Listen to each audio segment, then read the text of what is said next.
ତଳକୁ ଯିବା ପରେ ସେ ମାଲିକାଣୀକୁ ଗାଳି ଦେବା ଜାରି ରଖିଲେ, କିନ୍ତୁ ଯେତେବେଳେ ସେ ଗାଡ଼ିରେ ବସିଯିବାକୁ ବାହାରିଲେ ଗାଡ଼ିଟି ହଠାତ୍ ଅଟକିଗଲା ଏବଂ ଗାଡ଼ିର ସାମ୍ନା କାଚରେ ଅନେକ ରକ୍ତର ପାପୁଲି ଚିହ୍ନ ଦେଖାଗଲା।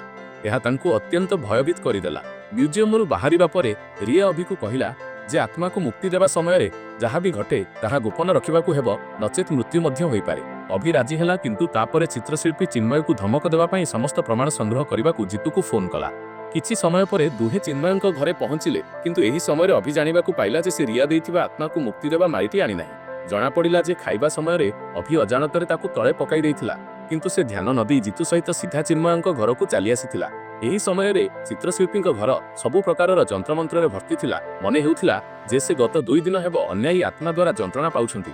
ଚିତ୍ରଶିଳ୍ପୀ ଅଭି ଦେଇଥିବା ଭିଡ଼ିଓଟି ଦେଖିଲେ ଏବଂ ଶୀଘ୍ର ତାଙ୍କୁ ଟଙ୍କା ଭର୍ତ୍ତି ଏକ ବ୍ୟାଗ୍ ଦେଲେ।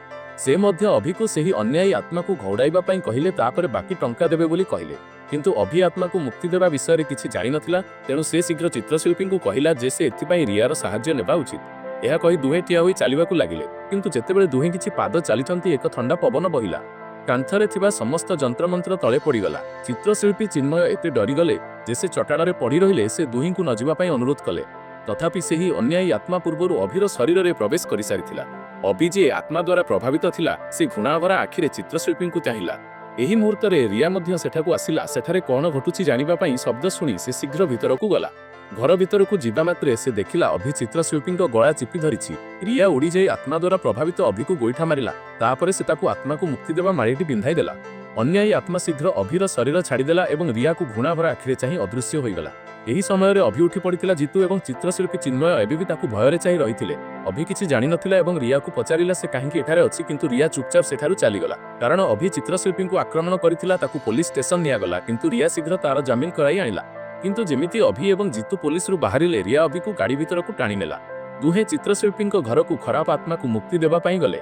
ରିଆ ପୁଣି ଧୂପ ଜଳାଇଲା। ସେ ସମସ୍ତ ଚିତ୍ରକୁ ପୋଡ଼ି ଦେବାକୁ ଚାହୁଁଥିଲା, ଯେମିତି ମୃତ ଚିତ୍ରଶିଳ୍ପୀ ଦେଖାଦେବେ।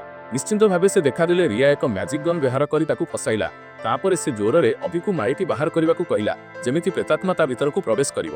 କିନ୍ତୁ ଏହି ମୁହୂର୍ତ୍ତରେ ଅଭି ପ୍ରେତାତ୍ମା ଦ୍ୱାରା ପ୍ରଭାବିତ ହେବାର ପୁରୁଣା ଖରାପ ସ୍ମୃତି ମନେ ପକାଇଲା, ତେଣୁ ସେ ମାଳି ବାହାର କରିବାକୁ ସାହସ କଲା ନାହିଁ। ରିଆ ଦେଖିଲା ଯେ ଧୂପ ଏବଂ ଧୂପଦାନୀ ପ୍ରାୟ ସରିବାକୁ ଆସିଲାଣି, କିନ୍ତୁ ଅଭି ଏବେ ବି ସ୍ଥିର ହୋଇ ଠିଆ ହୋଇଛି, ତେଣୁ ସେ ଦୌଡ଼ି ଯାଇ ତାର ମାଳିଟି ଛିଣ୍ଡାଇ ଦେଲା।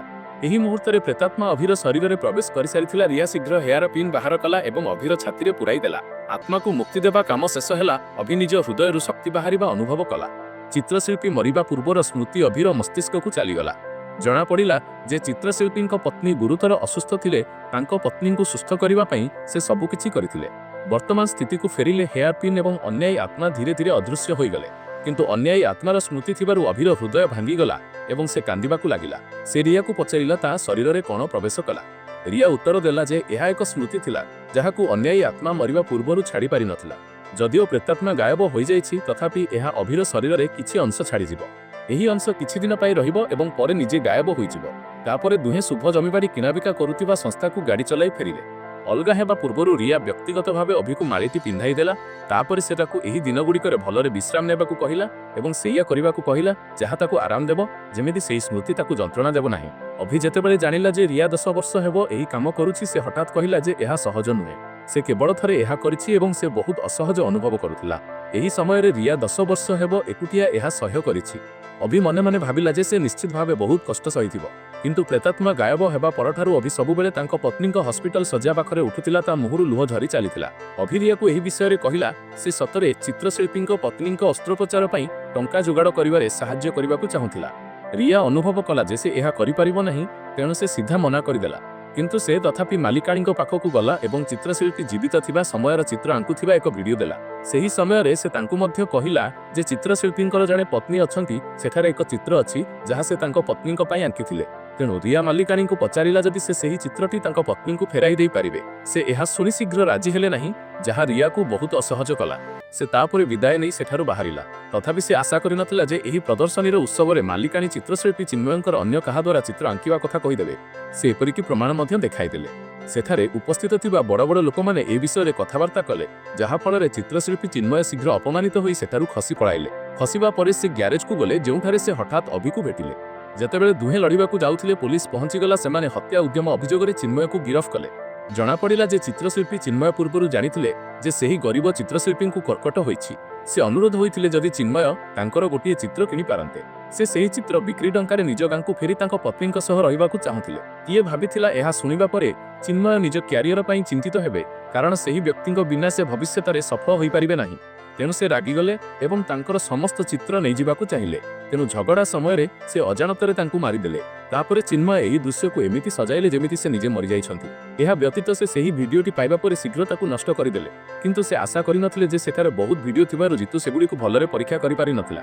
ତେଣୁ ସେ ଅଜାଣତରେ ସେଗୁଡ଼ିକୁ ପ୍ରମାଣ ଭାବେ ଦେଇଦେଲା। ବର୍ତ୍ତମାନ ଚିତ୍ରଶିଳ୍ପୀ ଚିନ୍ମୟ ଶେଷରେ ନିଜ ଅପରାଧ ପାଇଁ ଦଣ୍ଡ ପାଇଛନ୍ତି। ସେହି ବ୍ୟକ୍ତିଙ୍କ ପତ୍ନୀଙ୍କର ମଧ୍ୟ ଚେତା ଫେରିଆସିଛି। ସେ ଆଖି ଖୋଲିଲେ ଏବଂ ତାଙ୍କ ସ୍ୱାମୀଙ୍କ ଚିତ୍ର ଦେଖିଲେ। ଚିତ୍ର ଭିତରେ ସେହି ଘର ଥିଲା ଯାହା ସେମାନେ ପରସ୍ପରକୁ ପୂର୍ବରୁ ପ୍ରତିଶ୍ରୁତି ଦେଇଥିଲେ ଏବଂ ଏହା ହିଁ ତାଙ୍କ ପତ୍ନୀଙ୍କ ପାଇଁ ଛାଡ଼ି ଯାଇଥିବା ଶେଷ ଜିନିଷ ଥିଲା। ଅନ୍ୟ ଏକ ଘଟଣାରେ ଏହି ମହିଳା ଜଣକ ନିଜ ସାରା ଜୀବନର ଜମା କରିଥିବା ଟଙ୍କାରେ ଏକ ଘର କିଣିଲେ, କିନ୍ତୁ ସେ ଆଶା କରିନଥିଲେ ଯେ ଏହି ଘରଟି ସାଧାରଣ ନୁହେଁ। ମହିଳାଙ୍କ ପଛରେ ହଠାତ୍ ଏକ କଳା ଛାଇଗଲା ଏବଂ କୋଠରୀ ଭିତରେ ଏକ ଥଣ୍ଡା ପବନ ବହିଲା। ଏହା ମହିଳାଙ୍କୁ ଅସହଜ ଅନୁଭବ କରାଇଲା। ସେ ପବନ ବହୁଥିବା ଦିଗରେ ଚାଲିଲେ ଏବଂ ହଠାତ୍ ଏକ ପ୍ରେତାତ୍ମା ବାହାରକୁ ଆସିଲା। ମହିଳା ଜଣକ ଏତେ ଡରିଗଲେ ଯେ ସେ ସୋଫା ଉପରେ ପଡ଼ିଗଲେ, କିନ୍ତୁ ଯେତେବେଳେ ସେ ଶାନ୍ତ ହେଲେ ସେ କେବଳ ଗୋଟିଏ କଳା ଅଳିଆ ବ୍ୟାଗ୍ ଦେଖିଲେ। କିନ୍ତୁ ଅଜବ ଘଟଣା ସରିନଥିଲା। ଘରର ସମସ୍ତ ଇଲେକ୍ଟ୍ରୋନିକ୍ ଯନ୍ତ୍ରପାତି ନିଜେ କାମ କରିବା ଆରମ୍ଭ କଲା। ଏହି ସମୟରେ ମହିଳା ଜଣକ ସହ୍ୟ କରିପାରିଲେ ନାହିଁ ଏବଂ ଜୋରରେ ଚିତ୍କାର କଲେ। ତାପରେ କବାଟ ନିଜେ ଖୋଲିଗଲା ଏବଂ ଚଟାଣରେ ଅଜସ୍ର କଳା ପାଦଚିହ୍ନ ଦେଖାଗଲା। କିଛି ସମୟ ପରେ ଏହି ଘରର ମାଲିକ ଶୁଭ ଜମିବାଡ଼ି କିଣାବିକା କରୁଥିବା ସଂସ୍ଥାକୁ ଗଲେ। ସେ ଘରଟି ବିକ୍ରି କରିବାକୁ ଚାହୁଁଥିଲେ। ରିୟା ଅଭିକୁ ସେହି ଘରକୁ ନେଇଗଲା ଏବଂ ଭିତରେ ଥିବା ମହିଳା ସେମାନଙ୍କୁ ସ୍ୱାଗତ କଲେ। କିନ୍ତୁ ରିୟା ଚାରିଆଡ଼େ ଦେଖିବା ପରେ ଅଭିକୁ ସେଠାରୁ ଟାଣିନେଲା। ସେ ଏକ ଥଣ୍ଡା ନିଶ୍ୱାସ ଛାଡ଼ିଲେ ଏବଂ ଅଭିର ହାତ ଧରିଲେ। ରିୟା ତାକୁ ବୁଝାଇଲା ଯେ ପ୍ରକୃତରେ କିଛି ପ୍ରେତାତ୍ମା ଅଛନ୍ତି ଯେଉଁମାନେ ଜାଣିନାହାନ୍ତି ଯେ ସେମାନେ ମରିଯାଇଛନ୍ତି। ଜଣାପଡ଼ିଲା ଯେ ଏହି ମହିଳା ଜଣକ ଜାଣିନଥିଲେ ଯେ ସେ ମରିଯାଇଛନ୍ତି ଏବଂ ଏକ ପ୍ରେତାତ୍ମାରେ ପରିଣତ ହୋଇଛନ୍ତି। ଦୁହେଁ ଶୁଭ ଜମିବାଡ଼ି କିଣାବିକା କରୁଥିବା ସଂସ୍ଥାକୁ ଫେରିବା ପରେ ରିୟା ଏବଂ ତାଙ୍କ ପରିଚାଳକ ଚୁପଚାପ ସେହି ଘର ବିଷୟରେ ଖୋଳତାଡ଼ ଆରମ୍ଭ କଲେ। ଜଣାପଡ଼ିଲା ଯେ ଜମିବାଡ଼ି କିଣାବିକା କରୁଥିବା ସଂସ୍ଥା ଜବରଦସ୍ତ ଘରଟିକୁ କବଜା କରିଥିଲେ। ସେହି ଘରର ମାଲିକମାନଙ୍କୁ ସେମାନଙ୍କ ଘରୁ ଯିବାକୁ ବାଧ୍ୟ କରାଯାଇଥିଲା। ତେଣୁ ରିୟା ସେହି ଆତ୍ମାକୁ ସେହି ମାଲିକମାନଙ୍କ ମଧ୍ୟରୁ ଜଣେ ବୋଲି ଜାଣିବାକୁ ପାଇଲା। ଜିତୁରେ ଖୋଜିଲା ସେ 3 ଜଣ ବ୍ୟକ୍ତିଙ୍କୁ ପାଇଲା ଯେଉଁମାନେ ଏହି ଘର ଘଟଣା ଯୋଗୁଁ ନିଜେ ମରିଯାଇଛନ୍ତି। ଫଟୋ ଆଧାରରେ ରିୟା ତାର ଲକ୍ଷ୍ୟ ଚିହ୍ନଟ କଲା। ଏହା ଜଣେ ମହିଳା ଥିଲେ ଯାହାର ନାମ ଥିଲା ଜ୍ୟୋତି। ପରିଚାଳକ ତାପରେ ଜ୍ୟୋତିଙ୍କ ଝିଅର ଘରକୁ ଗଲେ। ଝିଅଠାରୁ ଜାଣିବାକୁ ପାଇଲେ ଯେ ଜ୍ୟୋତି ନିଜ ସାରା ଜୀବନର ଜମା କରିଥିବା ଟଙ୍କା ଏକ ଆପାର୍ଟମେଣ୍ଟ କିଣିବାରେ ଲଗାଇଥିଲେ। ସେହି ଆପାର୍ଟମେଣ୍ଟ ପାଇଁ ସେ ବହୁତ ଖୁସି ଥିଲେ। ସେ ପ୍ରତିଦିନ ଘର ସଫା କରୁଥିଲେ। କିନ୍ତୁ ଜ୍ୟୋତି ମାତ୍ର ସପ୍ତାହେ ପାଇଁ ସେହି ଘରେ ରହିଥିଲେ। ତାଙ୍କୁ ଜବରଦସ୍ତ ବାହାର କରିଦିଆଗଲା। ଜ୍ୟୋତିଙ୍କ ସଫା ଘର ପାଦଚିହ୍ନରେ ଭର୍ତ୍ତି ହୋଇଗଲା। କିଛି ସମୟ ପରେ ସେ ଦୁଃଖ ଯୋଗୁଁ ମରିଗଲେ। କ'ଣ ଘଟିଛି ଜାଣିବା ପରେ ରିୟା ଜାଣିଲା ଯେ ସେହି ଆତ୍ମା 302 ନମ୍ବର ଘର ପାଇଁ ବହୁତ ପାଗଳ। ତେଣୁ ସେ ସବୁକିଛି ପ୍ରସ୍ତୁତ କଲା। ଆତ୍ମାକୁ ମୁକ୍ତି ଦେବା କାମ ଆରମ୍ଭ ହେଲା। ରିୟା ଅଭିକୁ ଏକ ଯୋଡ଼ି ଅପରିଷ୍କାର କାଦୁଅ ଜୋତା ଦେଲା ଏବଂ 302 ନମ୍ବର କୋଠରୀକୁ ଗଲା। ଜ୍ୟୋତି ଜାଣିନଥିଲେ ଯେ ସେ ମରିଯାଇଛନ୍ତି, ତେଣୁ ସେ ଏବେ ବି ଘର ସଫା କରୁଥିଲେ। କିନ୍ତୁ ଯେତେବେଳେ ସେ ରିୟା ଏବଂ ଅଭିର ପାଦଚିହ୍ନ ଦେଖିଲେ, ତାଙ୍କୁ ଘରୁ ବାହାର କରାଯାଇଥିବା ଦୃଶ୍ୟ ମନେ ପଡ଼ିଲା। ସେ ରାଗିଗଲେ ଏବଂ ପୁରୁଣା ଦୃଶ୍ୟ ମନେ ପକାଇଲେ। ସେ ଚଟାଣରେ ପଡ଼ି ସଫା କରିବାକୁ ଚେଷ୍ଟା କଲେ। କିଛି ସମୟ ପରେ ସେ ହଠାତ୍ ଏକ ଭୟଙ୍କର ପ୍ରେତାତ୍ମାରେ ପରିଣତ ହେଲେ। ଆତ୍ମାଟି ଆକ୍ରମଣାତ୍ମକ ଭାବେ ରିୟା ଏବଂ ଅଭି ପାଖକୁ ଦୌଡ଼ି ଆସିଲା। ଯେତେବେଳେ ରିୟା ଆକ୍ରମଣରୁ ବଞ୍ଚିଗଲା, ସେ ଅଭିକୁ ମାଳି ବାହାର କରିବାକୁ କହିଲା। ଏଥର ଅଭି ଦ୍ୱିଧା କଲା ନାହିଁ। ଅଭି ମାଳି ବାହାର କରିବା ପରେ ଜ୍ୟୋତି ତୁରନ୍ତ ତା ଶରୀରରେ ପ୍ରବେଶ କଲେ। ତାପରେ ରିୟା ହେୟାର ପିନ୍ ବାହାର କଲା ଏବଂ ଅଭିର ଛାତିରେ ପୁରାଇ ଦେଲା। ଅଭିର ମନରେ ସ୍ମୃତି ଦେଖାଯିବାକୁ ଲାଗିଲା। ଜ୍ୟୋତି ତାଙ୍କ ଝିଅର ଯତ୍ନ ନେବାକୁ ଚାହୁଁଥିଲେ, ଯିଏ ଜନ୍ମ ଦେବାକୁ ଯାଉଥିଲେ। ତେଣୁ ସେ ଘର ଭଡ଼ା ନେବା ପାଇଁ ଜମିବାଡ଼ି କିଣାବିକା କରୁଥିବା ସଂସ୍ଥାକୁ ଗଲେ। କିନ୍ତୁ ସେଠାରେ ସେହି ଜଣେ ବ୍ୟକ୍ତିଙ୍କୁ ଭେଟିଲେ ଯିଏ ବହୁତ ଭଲରେ କଥା କହି ତାଙ୍କୁ ଏକ ଘର କିଣିବାକୁ କହିଲେ। ପାଖରେ ଏକ ଆପାର୍ଟମେଣ୍ଟ ବିକ୍ରି ପାଇଁ ଥିଲା, କିନ୍ତୁ ତାଙ୍କ ପାଖରେ ଅଧିକ ଟଙ୍କା ନଥିବାରୁ ସେ ପ୍ରଥମେ ରାଜି ହୋଇନଥିଲେ। ଯେ ପର୍ଯ୍ୟନ୍ତ ସେ ଘରକୁ ଆସି ଦେଖିଲେ ତାଙ୍କ ଗର୍ଭବତୀ ଝିଅ ପାହାଚ ଚଢ଼ିବାକୁ କଷ୍ଟ ପାଉଛି, ଏହା ସେ ସହ୍ୟ କରିପାରିଲେ ନାହିଁ। ଶେଷରେ ସେ ଘର କିଣିନେଲେ। ଆପାର୍ଟମେଣ୍ଟଟି ପ୍ରଥମେ ଜ୍ୟୋତି ଏବଂ ତାଙ୍କ ଝିଅ ପାଇଁ ସୁନ୍ଦର ସ୍ମୃତିରେ ଭର୍ତ୍ତି ଥିଲା, କିନ୍ତୁ ମାତ୍ର ସପ୍ତାହେ ରହିବା ପରେ ତାଙ୍କୁ ଘରୁ ବାହାର କରିଦିଆଗଲା। ସେ ନିଜ ଘର ଏବଂ ସମସ୍ତ ଟଙ୍କା ହରାଇଲେ। ସେ ନିଜର ଜିନିଷପତ୍ର ଧରି ଝିଅ ଘରକୁ ଗଲେ। ଘର ସାମ୍ନାରେ ସେ ଅଜାଣତରେ ତାଙ୍କ ଝିଅ ଏବଂ ଜ୍ୱାଇଁଙ୍କ ମଧ୍ୟରେ ଝଗଡ଼ା ଶୁଣିଲେ, କାରଣ ତାଙ୍କ ଝିଅ ରହୁଥିବା ଘରଟି ବହୁତ ଛୋଟ ଥିଲା। ଏହା ବ୍ୟତୀତ ସେମାନଙ୍କର ଏକ ସନ୍ତାନ ହେବାକୁ ଯାଉଥିଲା। ଜ୍ୱାଇଁ ତାଙ୍କୁ ସେଠାକୁ ଆସିବାକୁ ବିରୋଧ କରୁଥିଲେ। ସେହି କଥା ଶୁଣି ସେ ବହୁତ ଆଘାତ ପାଇଲେ। ସେ ବୃଦ୍ଧ ହୋଇଯାଇଥିଲେ। ସେ ଭାବିଥିଲେ ସେ ତାଙ୍କ ଝିଅର ଅସୁବିଧା କମ୍ କରିବେ, କିନ୍ତୁ ଓଲଟା ସେ ତାଙ୍କ ଝିଅ ପାଇଁ ଅସୁବିଧା ନେଇ ଆସିଲେ। ଯେଉଁ ମୁହୂର୍ତ୍ତରେ ଜ୍ୟୋତିଙ୍କ ଆତ୍ମା ଅଦୃଶ୍ୟ ହେଲା, ସେ ରିୟାକୁ ନିଜ ଝିଅ ଭାବି ମାତୃତ୍ୱର ଭଲ ପାଇବା ଦେଖାଇଲେ। ପ୍ରତିଟି ଆତ୍ମା ପଛରେ ଏକ ହୃଦୟସ୍ପର୍ଶୀ କାହାଣୀ ଥାଏ। ଏହି ମୁହୂର୍ତ୍ତରେ ରିୟା ହଠାତ୍ ତା ମାଆଙ୍କୁ ମନେ ପକାଇଲା। ରିୟା ଅଗଣିତ ପ୍ରେତାତ୍ମାଙ୍କୁ ମୁକ୍ତି ଦେଇଛି, କିନ୍ତୁ ସେ ତା ମାଆଙ୍କୁ ମୁକ୍ତି ଦେବାରେ ସାହାଯ୍ୟ କରିପାରିଲା ନାହିଁ। ଅଭି ପାଇଁ ଜ୍ୟୋତି ତା ଶରୀରରେ ପ୍ରବେଶ କରିବା ପରେ ତାର ପ୍ରତିଟି ଚାଲିଚଳନ ଏକ ମାଆଙ୍କ ପରି ହୋଇଗଲା। ସେ ସାରାଦିନ ଘର ସଫା କଲା। ଅଭି ମଧ୍ୟ ଜିତୁକୁ ଜଣେ ବ୍ୟକ୍ତିଙ୍କ ବିଷୟରେ ଖୋଳତାଡ଼ କରିବାକୁ କହିଲା। ଏହି ବ୍ୟକ୍ତି ଜଣକ ଜ୍ୟୋତିଙ୍କ ସହ ଘର କିଣା ଠକେଇ କରିଥିଲା। ସେହି ସମୟରେ ରିୟା ମଧ୍ୟ ତାଙ୍କ ବିଷୟରେ ଖୋଳତାଡ଼ କରୁଥିଲା, କିନ୍ତୁ ପରିଚାଳକଙ୍କ ଅନୁସାରେ ସେ ବୋଧହୁଏ ଦିନେଶର ଜଣେ ଲୋକ ଥିଲା। ସବୁକିଛି ପଛରେ ମୁଖ୍ୟ ଲୋକ ଥିଲା ଦିନେଶ। ଅଭି ଏବଂ ରିୟା ଦୁହେଁ ଖୋଳତାଡ଼ କରୁଥିଲେ। ସେମାନେ ଦୁହେଁ ନିଜର ଏହି କାମକୁ ଲୁଚାଉଥିଲେ। ରିୟା ସେହି ବ୍ୟକ୍ତିର ସାନ ଭଉଣୀଙ୍କୁ ପାଇଲା। ସେ ମିଛରେ କହିଲା ଯେ ସେ ତାଙ୍କ ନାମରେ ଏକ ଘର କିଣିବାକୁ ଚାହୁଁଛି। ଏହା ଶୁଣି ସାନ ଭଉଣୀ ଶୀଘ୍ର ଫୋନ୍ କଲା। ଫୋନ୍ ନମ୍ବର ଆସିବା ପରେ ଜିତୁର କମ୍ପ୍ୟୁଟର ଶୀଘ୍ର ତାଙ୍କର ଜାଗା ଦେଖାଇଲା। ଅଭି ଏବଂ ଜିତୁ ମଧ୍ୟ ସହଜରେ ଜାଣିପାରିଲେ ସେ କେଉଁଠି ରହୁଛି। ଅଭି ଜଣେ ଡେଲିଭରି ବୟ ଭାବରେ ଛଦ୍ମବେଶ ଧାରଣ କଲା, କିନ୍ତୁ ଯିଏ ଦ୍ୱାର ଖୋଲିଲା ସେ ଜଣେ ଗୁଣ୍ଡା ଥିଲା, ଯାହାର ଅଭି ସହିତ ପୂର୍ବରୁ ଶତ୍ରୁତା ଥିଲା। ଦେଖା ହେବା ମାତ୍ରେ ଦୁହେଁ ଝଗଡ଼ା କଲେ, କିନ୍ତୁ ଗୁଣ୍ଡା ପାଖରେ ଆହୁରି ସାଥୀ ଥିଲେ। ବହୁତ ଶୀଘ୍ର ଅଭିକୁ ଧରି ନିଆଗଲା ଏବଂ ମାଡ଼ ମରାଗଲା। ଏହି ସମୟରେ ସେହି ବ୍ୟକ୍ତି ମଧ୍ୟ ଘରୁ ବାହାରିଲେ। ରିୟା ମଧ୍ୟ ସେହି ଠିକଣାରେ ପହଞ୍ଚିଲା। ସେ ଆପାର୍ଟମେଣ୍ଟ ଦ୍ୱାରା ସାମ୍ନାରେ ପହଞ୍ଚିବା ମାତ୍ରେ ସେ ଦେଖିଲା ଅଭିକୁ ମାଡ଼ ମରାଯାଉଛି। ଅଭି ରିୟାକୁ ସ୍ୱପ୍ନରେ ଦେଖିଲା ପରି ଚାହିଁ ରହିଲା। ଶେଷରେ ସମସ୍ତଙ୍କୁ ପୋଲିସ ଷ୍ଟେସନ ନିଆଗଲା। ଖବର ଜଣାପଡ଼ିବା ପରେ ଦିନେଶ ପ୍ରଥମେ ଏହା ଶୁଣିଲା। ସେ ନିଜ ସମ୍ପର୍କ ବ୍ୟବହାର କରି ସେହି ବ୍ୟକ୍ତିକୁ ବାହାର କରି ଆଣିଲା। ରିୟା ଦେଖିଲା ଯେ ସେମାନେ କୌଣସି ଫଳ ପାଉନାହାନ୍ତି, ତେଣୁ ସେ ଏବେ ଅଭି ଶୁଭ ଜମିବାଡ଼ି କିଣାବିକା କରୁଥିବା ସଂସ୍ଥାକୁ ଫେରିଲେ। ଏହି ସମୟରେ ଜିତୁ କହିଲା ଯେ ସେ ସେହି ବ୍ୟକ୍ତିଙ୍କ ଫୋନ୍ରେ ଏକ ଭାଇରସ୍ ଲଗାଇ ଦେଇଛି। ସମସ୍ତେ ସ୍ଥିର କଲେ ଯେ ଜିତୁ ଫୋନ୍ ହ୍ୟାକ୍ କରିବ, ଯେମିତି ଦିନେଶ ସହିତ ଥିବା ସମ୍ପର୍କର ପ୍ରମାଣ ମିଳିବ। ବହୁତ ଶୀଘ୍ର ଜିତୁ ଏକ ଫୋନ୍ ରେକର୍ଡିଂ ପାଇଗଲା। ଜିତୁ ଏହାକୁ ସେଭ୍ କଲା ଏବଂ ଛାଡ଼ିଦେଲା। ଏହା ଲୋକଙ୍କ ମଧ୍ୟରେ କ୍ରୋଧ ସୃଷ୍ଟି କଲା। ଏହି କାର୍ଯ୍ୟ ଯୋଗୁଁ ଦିନେଶକୁ ସେହି ବ୍ୟକ୍ତି ସହିତ ସମ୍ପର୍କ କାଟିବାକୁ ପଡ଼ିଲା। ଦିନେଶ ତାପରେ ସାମ୍ବାଦିକମାନଙ୍କୁ କହିଲା ଯେ ତାଙ୍କର କୌଣସି ସମ୍ପର୍କ ନାହିଁ। ସେ ଖୋଳତାଡ଼ କରିବାକୁ ଚାହୁଁଥିଲା କି ଏହି ଭିଡିଓ ଛାଡ଼ିଛି। ତାର ଲୋକ କହିଲା ଯେ ପ୍ରଥମ ଖୋଳତାଡ଼ରୁ ଜଣାପଡ଼ିଛି ରିୟା ଏବଂ ଅଭି ଏହା କରିଛନ୍ତି। ଯଦିଓ ସେହି ବ୍ୟକ୍ତିକୁ ଦଣ୍ଡ ମିଳିଛି, ଦିନେଶ ଏବେ ବି ସୁରକ୍ଷିତ ଥିଲା, ଯେମିତି କିଛି ଘଟିନାହିଁ। ଏହି କଥା ରିୟାକୁ ବହୁତ ରାଗ ଲାଗିଲା। ପ୍ରେତାତ୍ମା ଘରର ସମସ୍ୟା ସମାଧାନ କରିବା ପରେ ଯେତେବେଳେ ଘର ମାଲିକ ଘର ବିକ୍ରି କରିବାକୁ କହିଲେ, ରିୟାର ମନୋଭାବ ଅଲଗା ଥିଲା। ସେ ତାଙ୍କୁ ପରାମର୍ଶ ଦେଲେ ଯେ ସେ ବର୍ତ୍ତମାନ ଘରଟି ବିକ୍ରି କରିବା ଉଚିତ ନୁହେଁ, କାରଣ ଭବିଷ୍ୟତରେ ଏହି ସ୍ଥାନ ଦେଇ ଟ୍ରେନ୍ ଯିବ। ଘରର ଦାମ ନିଶ୍ଚିତ ଭାବେ ବଢ଼ିବ। ଘର ମାଲିକ ରିୟାର କଥାକୁ ବିଶ୍ୱାସ କଲେ, ତେଣୁ ସେ ଘର ବିକ୍ରି କଲେ ନାହିଁ ଏବଂ ଏହାକୁ ଭଡ଼ାରେ ଦେବା ଆରମ୍ଭ କଲେ। ସବୁକିଛି ସମାଧାନ ହେବା ପରେ ରିୟା ଜ୍ୟୋତିଙ୍କ ଝିଅ ପାଖକୁ ଗଲା। ରିୟା ତାଙ୍କୁ ସେହି ଘରଟି ଭଡ଼ାରେ ନେବାକୁ କହିଲା। ଏହା ବ୍ୟତୀତ ରିୟା ପୂର୍ବରୁ ତାଙ୍କ ପାଇଁ ଭଡ଼ା ଦାମ ବିଷୟରେ କଥା ହୋଇ ସାରିଥିଲା। ରିୟାର ସାହାଯ୍ୟରେ ସେହି ଝିଅ ସେହି ଘରକୁ ଚାଲିଗଲା। ସେ ନିଜର ଛୋଟ ଶିଶୁକୁ ଧରି ଲିଭିଂ ରୁମ୍ ସାମ୍ନାରେ ଠିଆ ହୋଇ ମନେ ପକାଇଲା ଯେତେବେଳେ ସେ ଗର୍ଭବତୀ ଥିଲେ ଜ୍ୟୋତି ତାଙ୍କୁ ଘର ଦେଖାଇବାକୁ ନେଇଥିଲେ। ଜ୍ୟୋତି ସେହି ସମୟରେ ବହୁତ ଦୟାଳୁ ଥିଲେ। ନିଜ ଝିଅ ଏବଂ ନାତି ପାଇଁ ଏକ ଭଲ ପରିବେଶ ଦେବା ପାଇଁ ସେ ନିଜର ଶ୍ରେଷ୍ଠ ଚେଷ୍ଟା କରିଥିଲେ। ସମସ୍ତ କଷ୍ଟ ପରେ ଏହି ଘରଟି ଶେଷରେ ତାର ପ୍ରକୃତ ଖୁସି ଫେରି ପାଇଲା। ଜ୍ୟୋତି ତାଙ୍କ ସ୍ମୃତିରେ ଝିଅକୁ ଚାହିଁ ଖୁସିରେ ହସୁଥିଲେ। ନିକଟରେ ଏକ ଗୁଜବ ଶୁଭୁଥିଲା ଯେ ଏକ ଇଣ୍ଟରନେଟ୍ କାଫେ ଅଛି ଯେଉଁଠାରେ ଏକ ପ୍ରେତାତ୍ମା ଅଛି। ଆତ୍ମା ଶିକାରୀ ଦଳ ନାମକ ଏକ ପ୍ରସିଦ୍ଧ ପେଜ୍ ମଧ୍ୟ ଏହାକୁ ନେଇ ଭିଡିଓ ବନାଉଥିଲା। ଏହା ଏହି ବିଲ୍ଡିଂର ମାଲିକଙ୍କୁ ବହୁତ କ୍ରୋଧିତ କଲା। ସେ ଶୁଭ ଜମିବାଡ଼ି କିଣାବିକା କରୁଥିବା ସଂସ୍ଥାକୁ ଗଲା ଏବଂ ରିୟାକୁ ଘର ବିକ୍ରି କରିବାକୁ କହିଲା। କିଛି ସମୟ ପଚରାଉଚରା କରିବା ପରେ ରିୟା ଜାଣିବାକୁ ପାଇଲା ଯେ ସେହି କାଫେ ଭିତରେ ସତରେ ଜଣେ ମୃତ ଛାତ୍ର ଅଛି। ସୂଚନା ନିଶ୍ଚିତ କରିବା ପରେ ରିୟା ଏବଂ ଅଭି ସେହି ଆତ୍ମା ବିଷୟରେ ଖୋଳତାଡ଼ କରିବାକୁ ଗଲେ। କିଛି ସମୟ ପରେ ଆତ୍ମା ଦେଖାଦେଲା। ରିୟା ଏବଂ ଅଭିର ସହଯୋଗରେ ସେହି ଛାତ୍ରର ପ୍ରେତାତ୍ମାକୁ ଶୀଘ୍ର ମୁକ୍ତି ଦିଆଗଲା। କିନ୍ତୁ ଆଶ୍ଚର୍ଯ୍ୟଜନକ ଭାବେ ରିୟାକୁ ଏବେ ବି ବହୁତ ଥଣ୍ଡା ଲାଗୁଥିଲା। ଏହାର ଅର୍ଥ ଥିଲା ଯେ ଏଠାରେ ଏବେ ବି ଏକ ଆତ୍ମା ଅଛି। ସେ ଖୋଳତାଡ଼ କରିବାକୁ ତଳ ମହଲାକୁ ଗଲା ଏବଂ ଜଣାପଡ଼ିଲା ଯେ ବିଲ୍ଡିଂ ସାମ୍ନା ତଳେ ଏକ ବହୁତ ଶକ୍ତିଶାଳୀ ପ୍ରେତାତ୍ମା ଅଛି। ରିୟା ଏକୁଟିଆ ଯାଞ୍ଚ କରିବା ପାଇଁ ତଳକୁ ଗଲେ। ହଠାତ୍ ସେହି ସମୟରେ ପ୍ରେତାତ୍ମାଟି ତାଙ୍କୁ ପାଣି ଭିତରକୁ ଟାଣି ନେଲା। ସେ ବୁଡ଼ିବାକୁ ଲାଗିଲେ, କିନ୍ତୁ ବିପଦ ସମୟରେ ଅଭି ଆସି ତାଙ୍କୁ ବଞ୍ଚାଇ ଦେଲେ। ଦୁହେଁ ପରସ୍ପରକୁ କୁଣ୍ଢାଇ ଧରିଲେ। ଠିକ୍ ଏହି ସମୟରେ ରିୟାଙ୍କୁ କିଛି ତାଙ୍କର ପୁରୁଣା କଥା ମନେ ପଡ଼ିଲା। ସେ ଜଣେ ଲୋକଙ୍କୁ ତା କୋଳରେ ଗୋଟେ ପିଲାକୁ ଧରିଥିବାର ଦେଖିଲେ। ସେତେବେଳେ ଯାଇ ରିୟା ଅନୁଭବ କଲେ ଯେ ତାଙ୍କ ପିଲାଦିନର କିଛି ପୁରୁଣା କଥା ସେ ଭୁଲି ଯାଇଛନ୍ତି। ରିୟାଙ୍କ ମନେ ଅଛି ଯେ ସେ ପ୍ରେତାତ୍ମାକୁ ମୁକ୍ତି ଦେବା ସମୟରେ ତାଙ୍କ ମା ସେହି ଶିଶୁକୁ ଦେଖିନଥିଲେ। ରିୟା ଏହି ବିଷୟରେ ନିଜର ମ୍ୟାନେଜରଙ୍କ ସହିତ ଆଲୋଚନା କଲେ। ମ୍ୟାନେଜର ସେହି ଶିଶୁ ବିଷୟରେ ଖବର ଖୋଜିବାକୁ ଗଲେ। ଅନ୍ୟପଟେ ଅଭି ଏବଂ ରିୟା ସେହି ପ୍ରେତାତ୍ମା ବିଷୟରେ ତଦନ୍ତ କରିବାରେ ଲାଗି ପଡ଼ିଲେ। ଜିତୁ ମଧ୍ୟ ସେମାନଙ୍କୁ ସାହାଯ୍ୟ କରିବା ପାଇଁ ଆଗେଇ ଆସିଲା। ଏହାପରେ ସେମାନେ ଜାଣିବାକୁ ପାଇଲେ ଯେ ସେହି ପ୍ରେତାତ୍ମାଟି ହେଉଛି ସୁନିତା। ଏହାପରେ ରିୟାଙ୍କ ମ୍ୟାନେଜର ସୁନିତାଙ୍କ ବିଷୟରେ ତଦନ୍ତ କରିବା ପାଇଁ ଗଲେ। ସେ ତାଙ୍କ ସାଙ୍ଗକୁ ଭେଟିଲେ ଏବଂ ସେ ସୁନିତାଙ୍କ ବିଷୟରେ ପଚାରିଲେ। ତାଙ୍କ ସାଙ୍ଗ ସୁନିତାଙ୍କ ବିଷୟରେ କହିଲେ। ସୁନିତା ଏବଂ ତାଙ୍କ ସାଙ୍ଗ ପାର୍ଟନର ଭାବେ ଏକ ବେକେରୀ ଦୋକାନ ଖୋଲିଥିଲେ। ଆଉ ବେକେରୀ ବ୍ୟବସାୟ ବହୁତ ବଢ଼ିଆ ଲାଭଦାୟକ ଥିଲା। କିନ୍ତୁ ସେହି ସମୟରେ ଯେଉଁ ଘରର ମାଲିକ ଥିଲେ ସେମାନଙ୍କୁ ତାଙ୍କ ଘରୁ ବାହାର କରିବା ପାଇଁ ଚାହୁଁଥିଲେ। ଦିନେ ସେ ଏକ ବାହାନା କଲେ ଏବଂ କହିଲେ ଯେ ସେ ଘରକୁ ପୁନଃ ନିର୍ମାଣ ବା ମରାମତି କରିବାର ଆବଶ୍ୟକତା ଅଛି, ତେଣୁ ତୁମେମାନେ ଆଉ ଏଠି ବ୍ୟବସାୟ କରିପାରିବ ନାହିଁ। ଏହା ଶୁଣି ଦୁହେଁ ସେଠାରୁ ଚାଲିଗଲେ। କିନ୍ତୁ କିଛି ଦିନ ପରେ ସେମାନେ ଦେଖିଲେ ଯେ ଘର ମାଲିକ ସେମାନଙ୍କର ବେକେରୀ ଦୋକାନର ନାମ ବ୍ୟବହାର କରି ବ୍ୟବସାୟ କରୁଛି। ସେତେବେଳେ ଯାଇ ସୁନିତାଙ୍କୁ ଲାଗିଲା ଯେ ପୁନଃ ନିର୍ମାଣ କଥାଟା ଏକ ମିଛ ଥିଲା। ତାଙ୍କୁ ଓ ତାଙ୍କ ସାଙ୍ଗକୁ ଧୋକା ଦିଆଯାଇଛି। ସେ ଯାଇ ଘର ମାଲିକଙ୍କ ପାଖରେ ପହଞ୍ଚିଲେ ଏବଂ ତାଙ୍କ ସହିତ ତାଙ୍କର ଝଗଡ଼ା ହେଲା। କିନ୍ତୁ ଘର ମାଲିକ କିଛି ନ ଶୁଣି ତାଙ୍କୁ ସେଠାରୁ ଘୋଡ଼ାଇ ଦେଲେ। ଦିନେ ସୁନିତା ତାଙ୍କ ସାଙ୍ଗକୁ ଭେଟିଲେ ଏବଂ ଦୃଢ଼ତାର ସହ କହିଲେ ଯେ ସେ ନିଜର ଅଧିକାର କେବେ ଛାଡ଼ିବେ ନାହିଁ। କିନ୍ତୁ ଏହାପରେ ତାଙ୍କ ସାଙ୍ଗ ସୁନିତାଙ୍କୁ ଆଉ କେବେ ଦେଖିନାହାନ୍ତି। ଏହାପରେ ସୁନିତା ନିଖୋଜ ହୋଇଗଲେ। ସବୁକିଛି ଜାଣିବା ପରେ ସହାୟକ ବା ଯେଉଁ ରିୟାଙ୍କ ମ୍ୟାନେଜର ଥିଲେ ସେ ପୋଲିସ ଷ୍ଟେସନ ଗଲେ ଏବଂ ରିୟାଙ୍କର ନିଖୋଜ ହେବାର କାରଣ ତଦନ୍ତ କଲେ। କିନ୍ତୁ ପୋଲିସ ଅଫିସର ଏହି କଥାକୁ କିଛି ଗୁରୁତ୍ୱ ଦେଲେ ନାହିଁ। ସେମାନେ କହିଲେ ଯେ ରିୟା ଏହି ଜାଗା ଛାଡ଼ି ସେ ଅନ୍ୟ କୌଣସି ସହରକୁ ପଳାଇ ଯାଇଛନ୍ତି।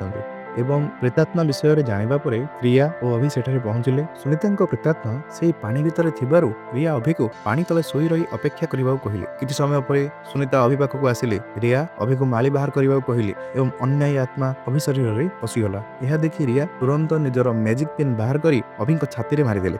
ସୁନିତା ତାପରେ ଅଦୃଶ୍ୟ ହୋଇଗଲେ। କିନ୍ତୁ ତାଙ୍କର ପୁରୁଣା ସ୍ମୃତି, ପୁରୁଣା ଜୀବନର କଥା ଅଭିଙ୍କର ଚେତନା ଭିତରକୁ ପଶିଗଲା।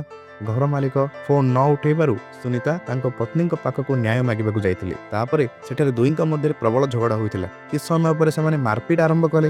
ଏହି ମୁହୂର୍ତ୍ତରେ ଘର ମାଲିକଙ୍କ ପତ୍ନୀ ସୁନିତାଙ୍କୁ ଗୋଟିଏ ପଟକୁ ଠେଲିଦେଲେ, ଯାହାଫଳରେ ତାଙ୍କ ମୁଣ୍ଡ ପଥରରେ ପିଟି ହୋଇଗଲା। ତାପରେ ସେ ସୁନିତାଙ୍କ ନିଶ୍ୱାସ ବନ୍ଦ ହେବା ପର୍ଯ୍ୟନ୍ତ ତାଙ୍କୁ ପାଣି ତଳେ ଚିପି ଧରିଥିଲେ। ଯେତେବେଳେ ଅନ୍ୟାୟୀ ଆତ୍ମା ଯିବାକୁ ବାହାରିଲେ ସେ ବହୁତ ରାଗରେ ଥିଲେ। ରିୟାଙ୍କ ବେକ ଧରି ପକାଇଲେ। ଅନ୍ୟାୟୀ ଆତ୍ମା ସମ୍ପୂର୍ଣ୍ଣ ରୂପେ ଅଦୃଶ୍ୟ ହୋଇଯିବା ପରେ ରିୟା ଅଭିକୁ ଠେଲିଦେଲେ। ଅଭି ଚେତା ଫେରିବା ପରେ ବହୁତ ଡରିଗଲେ ଏବଂ ରିୟାଙ୍କୁ ସବୁ ସତ୍ୟ କଥା କହିଦେଲେ। ତଥାପି ରିୟା ଆଶ୍ଚର୍ଯ୍ୟ ହେଲେ ନାହିଁ ଏବଂ ପୁଣି ଥରେ ଅଭିଙ୍କୁ ସେହି କଥା ଭୁଲିଯିବାକୁ କହିଲେ। କିନ୍ତୁ ଅଭି ରିୟାଙ୍କୁ ନ୍ୟାୟ ଦେବା ପାଇଁ ପୋଲିସ ଷ୍ଟେସନରେ ରିପୋର୍ଟ କରିବାକୁ ଚାହୁଁଥିଲେ, କିନ୍ତୁ ରିୟା ରାଜି ହେଲେ ନାହିଁ। ପ୍ରକୃତରେ ରିୟା ନିର୍ଦ୍ଦୟ ନଥିଲେ। ସେ ଜାଣିଥିଲେ ଯେ ପୋଲିସ ପାଖକୁ ଗଲେ କିଛି ବି ଫାଇଦା ହେବ ନାହିଁ। ଆତ୍ମା କହିଥିବା କଥା କିଏ ବିଶ୍ୱାସ କରିବ? ତେଣୁ ରିୟା କିଛି କରିପାରିନଥିଲେ। ଅଭି ନିଜ ସ୍ୱପ୍ନରେ ସବୁବେଳେ ସୁନିତାଙ୍କ ପ୍ରେତାତ୍ମାକୁ ଦେଖୁଥିଲେ। ଏହାର ପ୍ରଭାବରୁ ଅଭି ସବୁବେଳେ ରାଗରେ ରହୁଥିଲେ। ତାଙ୍କୁ ପ୍ରତି ମିନିଟରେ ନିଜ ଶତ୍ରୁକୁ ମାରିବାକୁ ଇଚ୍ଛା ହେଉଥିଲା। ସେହି ସମୟରେ ରିୟାଙ୍କ ମ୍ୟାନେଜର ଜାଣିବାକୁ ପାଇଲେ ଯେ ସେହି ବର୍ଷ ରିୟାଙ୍କ ମାଙ୍କର ବେକ ଚିପି ହତ୍ୟା କରିଥିବା ବ୍ୟକ୍ତି ଜଣକ ହେଲେ ସନ୍ତୋଷ ଏବଂ ସେହି ସମୟରେ ସନ୍ତୋଷ ଧରିଥିବା ଶିଶୁଟି ଥିଲା ଅଭି। ଭଲ ଭାବେ ଚିନ୍ତା କରିବା ପରେ ସହାୟକ ଏହି ରିପୋର୍ଟକୁ ଚିରିଦେଲେ। ସହାୟକ ପରାମର୍ଶ ଦେଲେ ଯେ ରିୟା ଅଭିଙ୍କ ସହିତ ନିଜ ଏଗ୍ରିମେଣ୍ଟକୁ ବନ୍ଦ କରିଦିଅନ୍ତୁ। କିନ୍ତୁ ରିୟା କହିଲେ ଏଗ୍ରିମେଣ୍ଟ ସରିବାକୁ ଆଉ କିଛି ଦିନ ତ ବାକି ଅଛି, ତେଣୁ ତାଙ୍କୁ ରହିବାକୁ ଦିଆଯାଉ। ପ୍ରେତାତ୍ମା ଦ୍ୱାରା ପ୍ରଭାବିତ ହେବାରୁ ଘର ମାଲିକଙ୍କ ପତ୍ନୀ ଏବଂ ସୁନିତାଙ୍କୁ ସ୍ୱପ୍ନରେ ଦେଖୁଥିଲେ। ଏହା ଜିତୁଙ୍କୁ ବହୁତ ଚିନ୍ତିତ କଲା। ସେ ରିୟାଙ୍କୁ ଅଭିଙ୍କର ଅବସ୍ଥା ବିଷୟରେ ଜଣାଇଲେ। ରିୟା କହିଲେ ଯେ ଅଭିର ଚେତନା ବହୁତ ଦୁର୍ବଳ ଅଛି, ସେଥିପାଇଁ ସେ ଏମିତି ହେଉଛି। ସେ ତାପରେ ଚୁପଚାପ ଘର ମାଲିକଙ୍କ ପତ୍ନୀକୁ ଖୋଜିବାକୁ ଗଲେ। ଘର ମାଲିକଙ୍କ ପତ୍ନୀ ସୁନିତାଙ୍କୁ ହତ୍ୟା କରିବା ପରେ ସେହି ସ୍ଥାନକୁ ଯିବାକୁ ବହୁତ ଡରୁଥିଲେ। ରିୟା କ୍ୟାସିୟର ପାଖକୁ ଯାଇ ପଚାରିଲେ ସେ ସୁନିତାଙ୍କୁ ଜାଣନ୍ତି କି? ଘର ମାଲିକଙ୍କ ପତ୍ନୀ ସୁନିତାଙ୍କ ମୃତ୍ୟୁ ଖବର ଶୁଣି ଜମା ଆଶ୍ଚର୍ଯ୍ୟ ହେଲେ ନାହିଁ। ରିୟା କହିଲେ ସେ ତାଙ୍କର ହତ୍ୟାର ରହସ୍ୟ ଜାଣନ୍ତି। ସେ ଅନୁଭବ କଲେ ତାଙ୍କର ସେ ଗୁପ୍ତ କଥା କେହି ଜାଣିଯାଇଛି, ତେଣୁ ସେ ଡରିଯାଇ ସେଠାରୁ ଚାଲିଗଲେ। ଏହି ସମୟରେ ଅଭି ସୁନିତା ନିଖୋଜ ହେବା ଦିନର କ୍ୟାମେରା ଫୁଟେଜ ବାରମ୍ବାର ଦେଖୁଥିଲେ। ସେ ଦେଖିଲେ ଭିଡିଓରେ ଥିବା ମହିଳା ଜଣକ ଛୋଟେଇ ଛୋଟେଇ ଚାଲୁଥିଲେ। ଏହି ମୁହୂର୍ତ୍ତରେ ଅଭିଙ୍କୁ ଅନ୍ୟାୟୀ ଆତ୍ମାର ପୁରୁଣା କଥା ମନେ ପଡ଼ିଲା। ସୁନିତା ସହିତ ଝଗଡ଼ା ହେବା ସମୟରେ ଘର ମାଲିକଙ୍କ ପତ୍ନୀଙ୍କ ଗୋଡ଼ରେ ଆଘାତ ଲାଗିଥିଲା। ତେଣୁ ଅଭି ବୁଝିଗଲେ ସେହି ମହିଳା ହିଁ ହେଉଛନ୍ତି ଘର ମାଲିକଙ୍କର ପତ୍ନୀ। କିନ୍ତୁ ପ୍ରମାଣ ପାଇଁ ସେମାନଙ୍କୁ ସୁନିତାଙ୍କର ଶବ ମଧ୍ୟ ଦରକାର ପଡ଼ିବ। ସେମାନେ ଗ୍ରାହକ ସାଜି ବା କଷ୍ଟମର ହୋଇ ସେହି ବିଲ୍ଡିଂର ପ୍ରତି କୋଣର ଫଟୋ ନେଲେ। ଏହି ଫଟୋରୁ ରିୟା ଜାଣିବାକୁ ପାଇଲେ ଯେ ଗୋଟିଏ ଷ୍ଟିଲ୍ କାନ୍ଥ ଭିତରେ ସୁନିତାଙ୍କର ଶବ ଥାଇପାରେ। ସୁନିତାଙ୍କ ଶବ ଖୋଜିବା ପାଇଁ ଅଭି ଏବଂ ଜିତୁ ନିଜକୁ ପୁରୁଣା କାମ ଆରମ୍ଭ କଲେ। ଦୁହେଁ ସେ ବିଲ୍ଡିଂରେ ଥିବା ଅନ୍ୟ ଏକ ଛାତ୍ରର ପ୍ରେତାତ୍ମାକୁ ବ୍ୟବହାର କରି ଘର ମାଲିକକୁ ଡରାଇଲେ।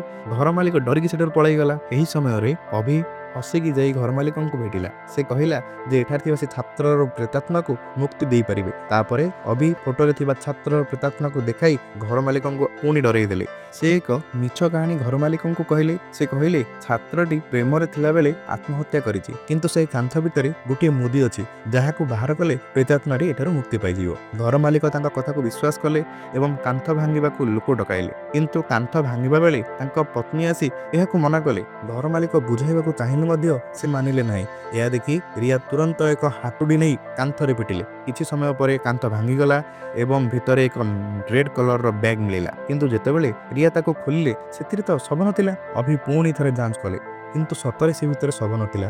ଦୁଇ ଜଣ ନିରାଶ ଓ ଦୁଃଖିତ ହେଲେ। ସେମାନେ ପଳାଇ ଯିବା ସମୟରେ ଘର ମାଲିକଙ୍କ ପତ୍ନୀ ହଠାତ୍ ଚିତ୍କାର କଲେ। ସେ ମୃତ ସୁନିତାଙ୍କ ପ୍ରେତାତ୍ମା ଦେଖିଲା ଭଳି ମନେ ହେଲା। ରିୟା କାନ୍ଥ ଭିତରକୁ ଚାହିଁଲେ। ସେଠାରେ କୌଣସି ପ୍ରେତାତ୍ମା ନଥିଲା, କିନ୍ତୁ ସୁନିତାଙ୍କ ଶବ ବାହାରକୁ ବାହାରି ପଡ଼ିଲା। ପଚା ଶବର ଗନ୍ଧ ସମସ୍ତଙ୍କ ନାକରେ ପହଞ୍ଚିଲା। ମାମଲା ସମାଧାନ ହେଲା। ଅଭି ଓ ତାଙ୍କ ଗ୍ରୁପ ସୁନିତାଙ୍କୁ ନ୍ୟାୟ ଦେଲେ। ଏବଂ ଏହାପରେ ଅଭି ପଚାରିଲେ ଘର ମାଲିକଙ୍କ ପତ୍ନୀ କ'ଣ ଦେଖିଥିଲେ ଯେ ସେ ଏତେ ଡରିଗଲେ। ରିହା କହିଲେ ପ୍ରକୃତ ପ୍ରେତାତ୍ମା ତ ବହୁତ ପୂର୍ବରୁ ଅଦୃଶ୍ୟ ହୋଇସାରିଛି, ତାକୁ ଆମେ ତ ମୁକ୍ତି ଦେଇସାରିଛେ, କିନ୍ତୁ ମହିଳା ତାଙ୍କ ମନ ଭିତରେ ଥିବା ପ୍ରେତାତ୍ମାକୁ ଦେଖି ଡରିଛନ୍ତି। ଏବେ ତାଙ୍କୁ ନିଜର ଭୁଲ କାମ ପାଇଁ ଜେଲ ରହିବାକୁ ପଡ଼ିବ। ଗୋଟିଏ କାମ ସରିବା ପରେ ଆଉ ଗୋଟିଏ କାମ ଆସିଲା। ସେହିଦିନ ଜଣେ ବ୍ୟକ୍ତି ଗାଡ଼ି ଚଲାଉଥିବା ସମୟରେ ଗୋଟିଏ ବଲ୍ବ ଓ ଗୋଟିଏ ଶିଶୁ ପ୍ରେତାତ୍ମାକୁ ଦେଖିଲେ। କିଛି ସମୟରେ ଜଣେ ଦମ୍ପତି ଘର ବିକ୍ରି କରିବାକୁ ଆସିଲେ। ସେମାନଙ୍କର ଝିଅ ବର୍ଷା ଏକ ଦୁର୍ଘଟଣାରେ ମରିଯାଇଥିଲା। ମା କହିଲେ ବର୍ଷା ଏକ ଅନ୍ୟାୟ ପ୍ରେତାତ୍ମା ହୋଇ ସେହି ଅଞ୍ଚଳରେ ବୁଲୁଛି।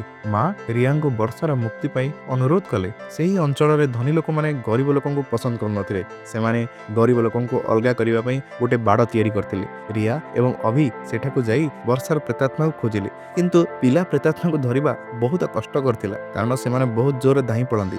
ରିୟା ଥକିଯିବା ପରେ ଅଭି ତାଙ୍କ ହାତ ଧରିଲେ। ସେତେବେଳେ ସେ ଦେଖିଲେ ପ୍ରେତାତ୍ମାଟି ଅଭିଙ୍କ ପଛରେ ହିଁ ଲୁଚିଛି।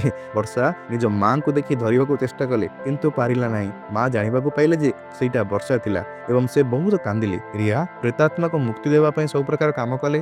ବର୍ଷାର ମୃତ୍ୟୁର ସତ୍ୟ ଜଣାପଡ଼ିଲା। ରିୟା ଲୁଣ ବ୍ୟବହାର କରି ଏକ ଘେରା ତିଆରି କଲେ। ମା ବର୍ଷାକୁ ଦେଖିବା ପାଇଁ ଟିକେ ଅନୁରୋଧ କଲେ। ରିୟା ତାଙ୍କ ଆଖିରେ ଏକ ପଟି ବାନ୍ଧିଲେ ଏବଂ ଶବ୍ଦ ଶୁଣିବା ପାଇଁ କହିଲେ। ପ୍ରେତାତ୍ମା ଛଡ଼ାଇବା ସମୟରେ ମା ତାଙ୍କର ନିୟମ ଭୁଲି ଘେରା ଭିତରେ ପାଦ ରଖିଦେଲେ। ସେ ଦେଖିଲେ ବର୍ଷା ସେଦିନ ତାଙ୍କ ସାଙ୍ଗ ପ୍ରିୟା ସହିତ ଖେଳିବାକୁ ଯାଇଥିଲା। ମା ଗରିବ ପିଲା ସହ ଖେଳିବାକୁ ମନା କରିଥିଲେ, କିନ୍ତୁ ବର୍ଷା ଲେଟ୍ ହୋଇଯିବାରୁ ଶୀଘ୍ର ଘରକୁ ଫେରିବାକୁ ସେହି ବାଡ଼ ଉପର ଦେଇ ଚଢ଼ି ଆସିବାକୁ ଚେଷ୍ଟା କଲା, କିନ୍ତୁ ସେହି ସମୟରେ ସେ ଖସି ପଡ଼ିଲା ଏବଂ ତାର ମୁଣ୍ଡରେ ଆଘାତ ଲାଗି ମରିଗଲା। ମା ବୁଝିଲେ ଯେ ସେ ନିଜେ ତିଆରି କରିଥିବା ବାଡ଼ଟି ଯୋଗୁଁ ହିଁ ତାଙ୍କ ଝିଅର ମୃତ୍ୟୁ ହେଲା। ବର୍ଷାର ଆତ୍ମା ଅଦୃଶ୍ୟ ହୋଇଗଲା। ରିୟା ପ୍ରଥମ ଥର ପାଇଁ ଏମିତି ପ୍ରେତାତ୍ମା ମୁକ୍ତ ହେବାର ଦେଖିଲେ। ପରେ ମା ସବୁ କଥା ପୁଲିସକୁ କହିଲେ। ରିୟା ସେଠି ୱିଟନେସ୍ ବା ସାକ୍ଷୀ ହେଲେ। ଅନେକ ବର୍ଷ ପୂର୍ବେ ଜଣେ ମୁହଁ ନଥିବା ଶୈତାନ ମହାମାରୀ ସମୟରେ ଦେଖା ଦେଇଥିଲେ। ପରେ ଏକ ନିଆଁ ଘଟଣାରେ ମଧ୍ୟ ସେ ଦେଖାଦେଲା। ରିୟା ଜାଣିଲେ ଯେ ସେହି ମୁହଁ ନଥିବା ପ୍ରେତାତ୍ମା ଶୈତାନଟି ବହୁତ ଭୟଙ୍କର, ତାକୁ ମାରିବା ଥିଲା ବହୁତ ଅସମ୍ଭବ। ରିୟା ନିଜ ମାଙ୍କ ମୃତ୍ୟୁର କାରଣ ତଦନ୍ତ କରିବାକୁ ଚାହୁଁଥିଲେ, କିନ୍ତୁ ତାଙ୍କ ପାଖରେ ଗୋଟିଏ ମାତ୍ର ସୁରାଗ ଥିଲା, ସେହି ମୁହଁ ନଥିବା ପ୍ରେତାତ୍ମା। ସେ ଯେତେ ଚେଷ୍ଟା କଲେ ମଧ୍ୟ ସେହି ପ୍ରେତାତ୍ମାର ବିନାଶ ବିଷୟରେ କୌଣସି ପ୍ରମାଣ ପାଇପାରିଲେ ନାହିଁ। ସେହି ସମୟରେ ପୋଲିସ ଷ୍ଟେସନରେ ଟିମ୍ ଲିଡର ବିକ୍ରମ ମଧ୍ୟ ସେହି ବର୍ଷର ମାମଲାକୁ ପୁଣି ଥରେ ଖୋଲିଲେ। 20 ବର୍ଷ ପୂର୍ବେ ଶୁଭ ରିଏଲ ଇଷ୍ଟେଟରେ ଏକ ଭୟଙ୍କର ଘଟଣା ଘଟିଥିଲା। ସେହି ସମୟରେ ମୃତକ ଜଣକ ଥିଲେ ମାୟା, ଯିଏ ହେଉଛନ୍ତି ରିୟାଙ୍କର ମା। ସେହି ରାତିରେ ସେଠାରେ ଉପସ୍ଥିତ ଥିଲେ ରିୟା, ଅଭି ଏବଂ ଅଭିଙ୍କର ମାମୁଁ ସନ୍ତୋଷ। ଏହି ଘଟଣା ବିଷୟରେ ରିୟାଙ୍କ ମ୍ୟାନେଜର ପୋଲିସକୁ ଖବର ଦେଇଥିଲେ। 2 ଦିନ ପରେ ସନ୍ତୋଷର ଏକ ଚିଠି ମିଳିଲା, ଯେଉଁଠାରେ ସେ ନିଜେ ନିଆଁ ଲଗାଇଥିବା କଥା ସ୍ୱୀକାର କରିଥିଲେ। ତାପରେ ଦୋଷୀ ହେବା ଭୟରେ ସେ ନିଜେ ଏ ଦୁନିଆ ଛାଡ଼ି ସବୁଦିନ ପାଇଁ ଚାଲି ଯାଇଥିଲେ। ସେହି ଅଗ୍ନିକାଣ୍ଡରୁ ଏକମାତ୍ର ବ୍ୟକ୍ତି ଲାଭ ପାଇଥିଲା, ସେ ହେଉଛି ଗୋଲ୍ଡେନ୍ କନଷ୍ଟ୍ରକ୍ସନ କମ୍ପାନୀର ମାଲିକ ଦିନେଶ। ସେ ସେହି ଘରକୁ ଗଲେ ଯେଉଁଠାରେ ସନ୍ତୋଷ ପୂର୍ବରୁ ରହୁଥିଲା। ସେଠାରେ ସନ୍ତୋଷଙ୍କ ମା କଥାରୁ ରିୟାଙ୍କୁ ଏକ ବଡ଼ ଝଟକା ଲାଗିଲା। ସେ ଜାଣିବାକୁ ପାଇଲେ ଅଭି ହିଁ ହେଉଛି ତାଙ୍କର ଭଣଜା। ତେଣୁ ରିୟା ତୁରନ୍ତ ଅଭିଙ୍କୁ ଖୋଜିବାକୁ ଗଲେ ଏବଂ ସେହି ରାତିରେ କ'ଣ ସବୁ ଘଟିଥିଲା ତାହା ପଚାରିଲେ, କିନ୍ତୁ ଅଭିଙ୍କର କିଛି ବି ଠିକ୍ ସେ ମନେ ନଥିଲା। ସେ ନିଜେ ମଧ୍ୟ ସତ୍ୟ ଖୋଜିବାକୁ ଚାହୁଁଥିଲେ ଯେ ତାଙ୍କର ମାମୁଁଙ୍କୁ କାହିଁକି ଆତ୍ମହତ୍ୟା କରିବାକୁ ବାଧ୍ୟ କରାଯାଇଥିଲା। ତାଙ୍କୁ ଶୁଭ ରିଏଲ ଇଷ୍ଟେଟରୁ ବାହାର କରିଦିଆଗଲା। ସେ ବିଶ୍ୱାସ କରିପାରୁନଥିଲେ ଯେ ଏହିସବୁ ଭୟଙ୍କର କଥା ତାଙ୍କ ସହିତ ଜଡ଼ିତ ଥିଲା, ଯାହାକୁ ସେ ପସନ୍ଦ କରୁଥିଲେ, କାରଣ ଏତେ ବର୍ଷ ପରେ ଜଣେ ଏମିତି ବ୍ୟକ୍ତିଙ୍କୁ ସେ ପାଇଥିଲେ ଯିଏ ତାଙ୍କର କଷ୍ଟକୁ ବୁଝିପାରୁଥିଲା। କିନ୍ତୁ ବର୍ତ୍ତମାନ ସେ ଜାଣିଲେ ଯେ ଅଭି ହିଁ ତାଙ୍କ ମାଙ୍କ ମୃତ୍ୟୁର କାରଣ ଥିଲା। ରିୟା ଦୁଃଖର ସହ ତାଙ୍କ ମାଙ୍କୁ କ୍ଷମା ମାଗିଲେ। ସେ କିଛି ଜାଣିନଥିଲେ, ତଥାପି ଅଭିଙ୍କ ସହ କାମ କରୁଥିଲେ। ମାୟାଙ୍କ ଆତ୍ମା ତାଙ୍କ ପାଖରେ ବସି ନିରାଶ ହୋଇଥିବା ରିୟାଙ୍କୁ ସାଥ ଦେଉଥିଲା। ସେହି ସମୟରେ ଅଭି ମଧ୍ୟ ବହୁତ ଡରି ଯାଇଥିଲେ। ସେ ସନ୍ତୋଷର କବର ପାଖକୁ ଗଲେ। ବର୍ତ୍ତମାନ ଅଭିଙ୍କୁ ଜଣାନଥିଲା ଯେ ପ୍ରକୃତ ସତ୍ୟ କ'ଣ ଥିଲା। ସନ୍ତୋଷର ମା ମଧ୍ୟ ସେଠାକୁ ଠିକ୍ ସମୟରେ ଆସିଥିଲେ ଏବଂ ଅଭିଙ୍କୁ ସେ ଘରକୁ ନେଇଗଲେ। ସେ ଅଭିଙ୍କୁ କହିଲେ ଯେ କିଛି ଗୁଣ୍ଡା ସେଦିନ ସେମାନଙ୍କ ଘରକୁ ଆସି ହଇରାଣ କରୁଥିଲେ ଏବଂ କିଛି ଖୋଜୁଥିଲେ। ସେ ଆହୁରି କହିଲେ ଯେ ରିୟା ମଧ୍ୟ ତାଙ୍କ ଘରକୁ ଆସିଥିଲା ଏବଂ ଅଭି ରିୟାଙ୍କ ନାଁ ଶୁଣି ଦୁଃଖରେ ଭାଙ୍ଗି ପଡ଼ିଲେ। ସେ ନିଜ ଘରେ ବସି ସନ୍ତୋଷର ଫଟୋକୁ ଚାହିଁ ରହିଥିଲେ। ଅଭି ବୁଝିପାରୁନଥିଲେ କାହିଁକି ତାଙ୍କ ମାମୁଁ ଆତ୍ମହତ୍ୟା କଲେ, କିନ୍ତୁ ତାଙ୍କ ମା ଦୃଢ଼ତାର ସହ କହିଲେ ଯେ ସେ କେବେ ବି ଏମିତି କରିପାରିବେ ନାହିଁ। ଅଭିଙ୍କୁ ସତ୍ୟ ଶୁଣିବାକୁ ଇଚ୍ଛା ହେଉଥିଲେ ମଧ୍ୟ ସେ ବିଶ୍ୱାସ କରୁନଥିଲେ। ସେ ଏକ ସିକ୍ରେଟ୍ ପ୍ରମାଣ ବାହାର କଲେ। ସେଠି ତାଙ୍କ ମାମୁଁଙ୍କର ଆତ୍ମହତ୍ୟାର ଯେଉଁ ଚିଠି ଥିଲା ତାହାକୁ ହିଁ ଦିନେଶର ଲୋକମାନେ ଖୋଜୁଥିଲେ। ରିୟା ମଧ୍ୟ ଶାନ୍ତ ହୋଇ ରହିପାରୁନଥିଲେ। ସେ ଖାଇବା ପିଇବା ଛାଡ଼ି କେବଳ ପୁରୁଣା ବହି ହିଁ ପଢ଼ୁଥିଲେ।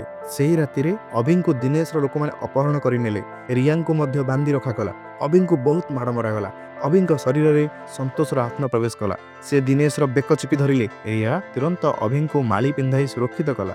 ରିୟା ସ୍ଥିର କଲେ ଯେ ସେ ସନ୍ତୋଷର ଆତ୍ମାକୁ ମୁକ୍ତି ଦେବେ, ଯେମିତି ସେ ତାଙ୍କ ମାଙ୍କର ମୃତ୍ୟୁର ପ୍ରକୃତ ସତ୍ୟ ଜାଣିପାରିବେ। ତଥାପି ମ୍ୟାନେଜର ଏହାକୁ ବିରୋଧ କଲେ ଏବଂ କାମ ଛାଡ଼ିଦେବାକୁ ଧମକ ଦେଲେ। ଏହି ସମୟରେ ଶୁଭ ରିଏଲ ଇଷ୍ଟେଟକୁ ଜଣେ ନୂଆ ଗ୍ରାହକ ଆସିଲେ ଏବଂ ସେ ତାଙ୍କ ଘରେ ଥିବା ଅସୁବିଧା ବିଷୟରେ ରିୟା ତାଙ୍କ ଫ୍ୟାକ୍ଟ୍ରିକୁ ଯାଞ୍ଚ କରିବା ପାଇଁ ତଳକୁ ଗଲେ ଏବଂ କହିଲେ କି ସେ 2 ଦିନ ପୂର୍ବରୁ ଏହି ବରଫ ଘରେ ଏକ ପ୍ରେତାତ୍ମା ଦେଖିଥିଲେ। କାମ ମିଳିବା ପରେ ରିୟା ତଦନ୍ତ ପାଇଁ ଅଭିକୁ ସେଠାକୁ ନେଇକି ଗଲେ, କିନ୍ତୁ ସେମାନେ ସେଠାରେ କୌଣସି ଆତ୍ମାର ଚିହ୍ନ ପାଇଲେ ନାହିଁ।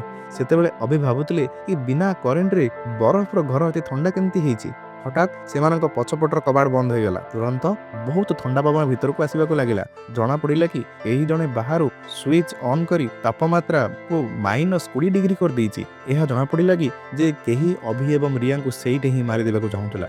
ଏବଂ ସେପଟେ ରିୟାଙ୍କ ମ୍ୟାନେଜର ଦିନେଶକୁ ଭେଟିବାକୁ ସମୟ ନେଲେ। ସେ ବାହାନା କଲେ କି ସନ୍ତୋଷର ମୃତ୍ୟୁ ପଛର ରହସ୍ୟ ସେ ଜାଣିସାରିଛନ୍ତି, ଯାହାଫଳରେ ଦିନେଶ ଡରିଯିବ ଏବଂ ରିୟାଙ୍କୁ କିଛି ଅସୁବିଧା କରିବ ନାହିଁ। ତାପରେ ସେମାନେ ଜଣକ ପରେ ଜଣେ ସେଠାରୁ ବାହାରିଗଲେ। ଏହି ସମୟରେ ଏକ କ୍ରେନ୍ରୁ କିଛି କାଠ ଫ୍ରେମ୍ ମ୍ୟାନେଜରଙ୍କ ଉପରେ ପଡ଼ିଗଲା। ସେ ବଞ୍ଚିଛନ୍ତି କି ମରିଛନ୍ତି ତାହା ଜଣାପଡ଼ିଲା ନାହିଁ।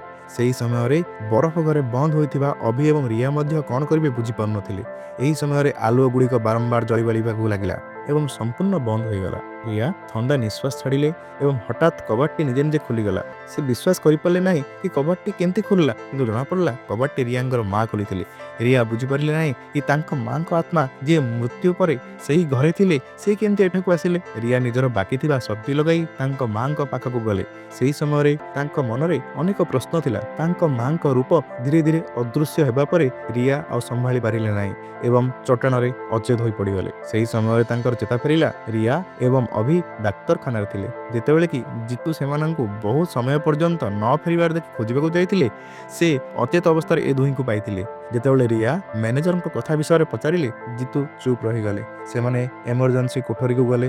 ଭାଗ୍ୟ ଭଲ ଥିଲା ଯେ ମ୍ୟାନେଜର ପୂର୍ବରୁ ଏ ବିଷୟରେ ଜାଣିପାରିଥିଲେ ସେ ବିପଦରେ ଅଛନ୍ତି ବୋଲି। ତଥାପି ସେ ଆଗୁଆ ପୋଲିସକୁ ଫୋନ୍ କରିଦେଇଥିଲେ। ଯେତେବେଳେ ପୋଲିସ ସେଠାରେ ପହଞ୍ଚିଲେ, ସେମାନେ ଦେଖିଲେ ମ୍ୟାନେଜର ମରିବାକୁ ଯାଉଛନ୍ତି। ସେହି ସମୟରେ ସେମାନେ ସବୁ ଘଟଣାକୁ ଯୋଡ଼ିଲେ ଏବଂ ଅନୁମାନ କଲେ କି ଏହା ଦିନେଶର ଏକ ଷଡ଼ଯନ୍ତ୍ର ଥିଲା। ଅଭି ସହିତ ଘରକୁ ଫେରିବା ପରେ ରିୟା ପୁଣି ଥରେ ତାଙ୍କ ମାଙ୍କ କଥା ଭାବିଲା। ଏଥର ଭାଗ୍ୟ ଭଲ ଥିଲା କି ତାଙ୍କ ମା ଠିକ୍ ସମୟରେ ପହଞ୍ଚି ଯାଇଥିଲେ, ତେଣୁ ସେ ଏବଂ ଅଭି ବଞ୍ଚିଗଲେ। କିନ୍ତୁ ରିୟା ବୁଝିପାରୁନଥିଲେ କି ମାୟାଙ୍କର ଆତ୍ମା ସେହି ଶୁଭ ରିଏଲ ଇଷ୍ଟେଟ୍ ବିଲ୍ଡିଂରେ ବନ୍ଦ ଥିଲେ ମଧ୍ୟ ସେ କେମିତି ଏଠାକୁ ଆସିଲେ।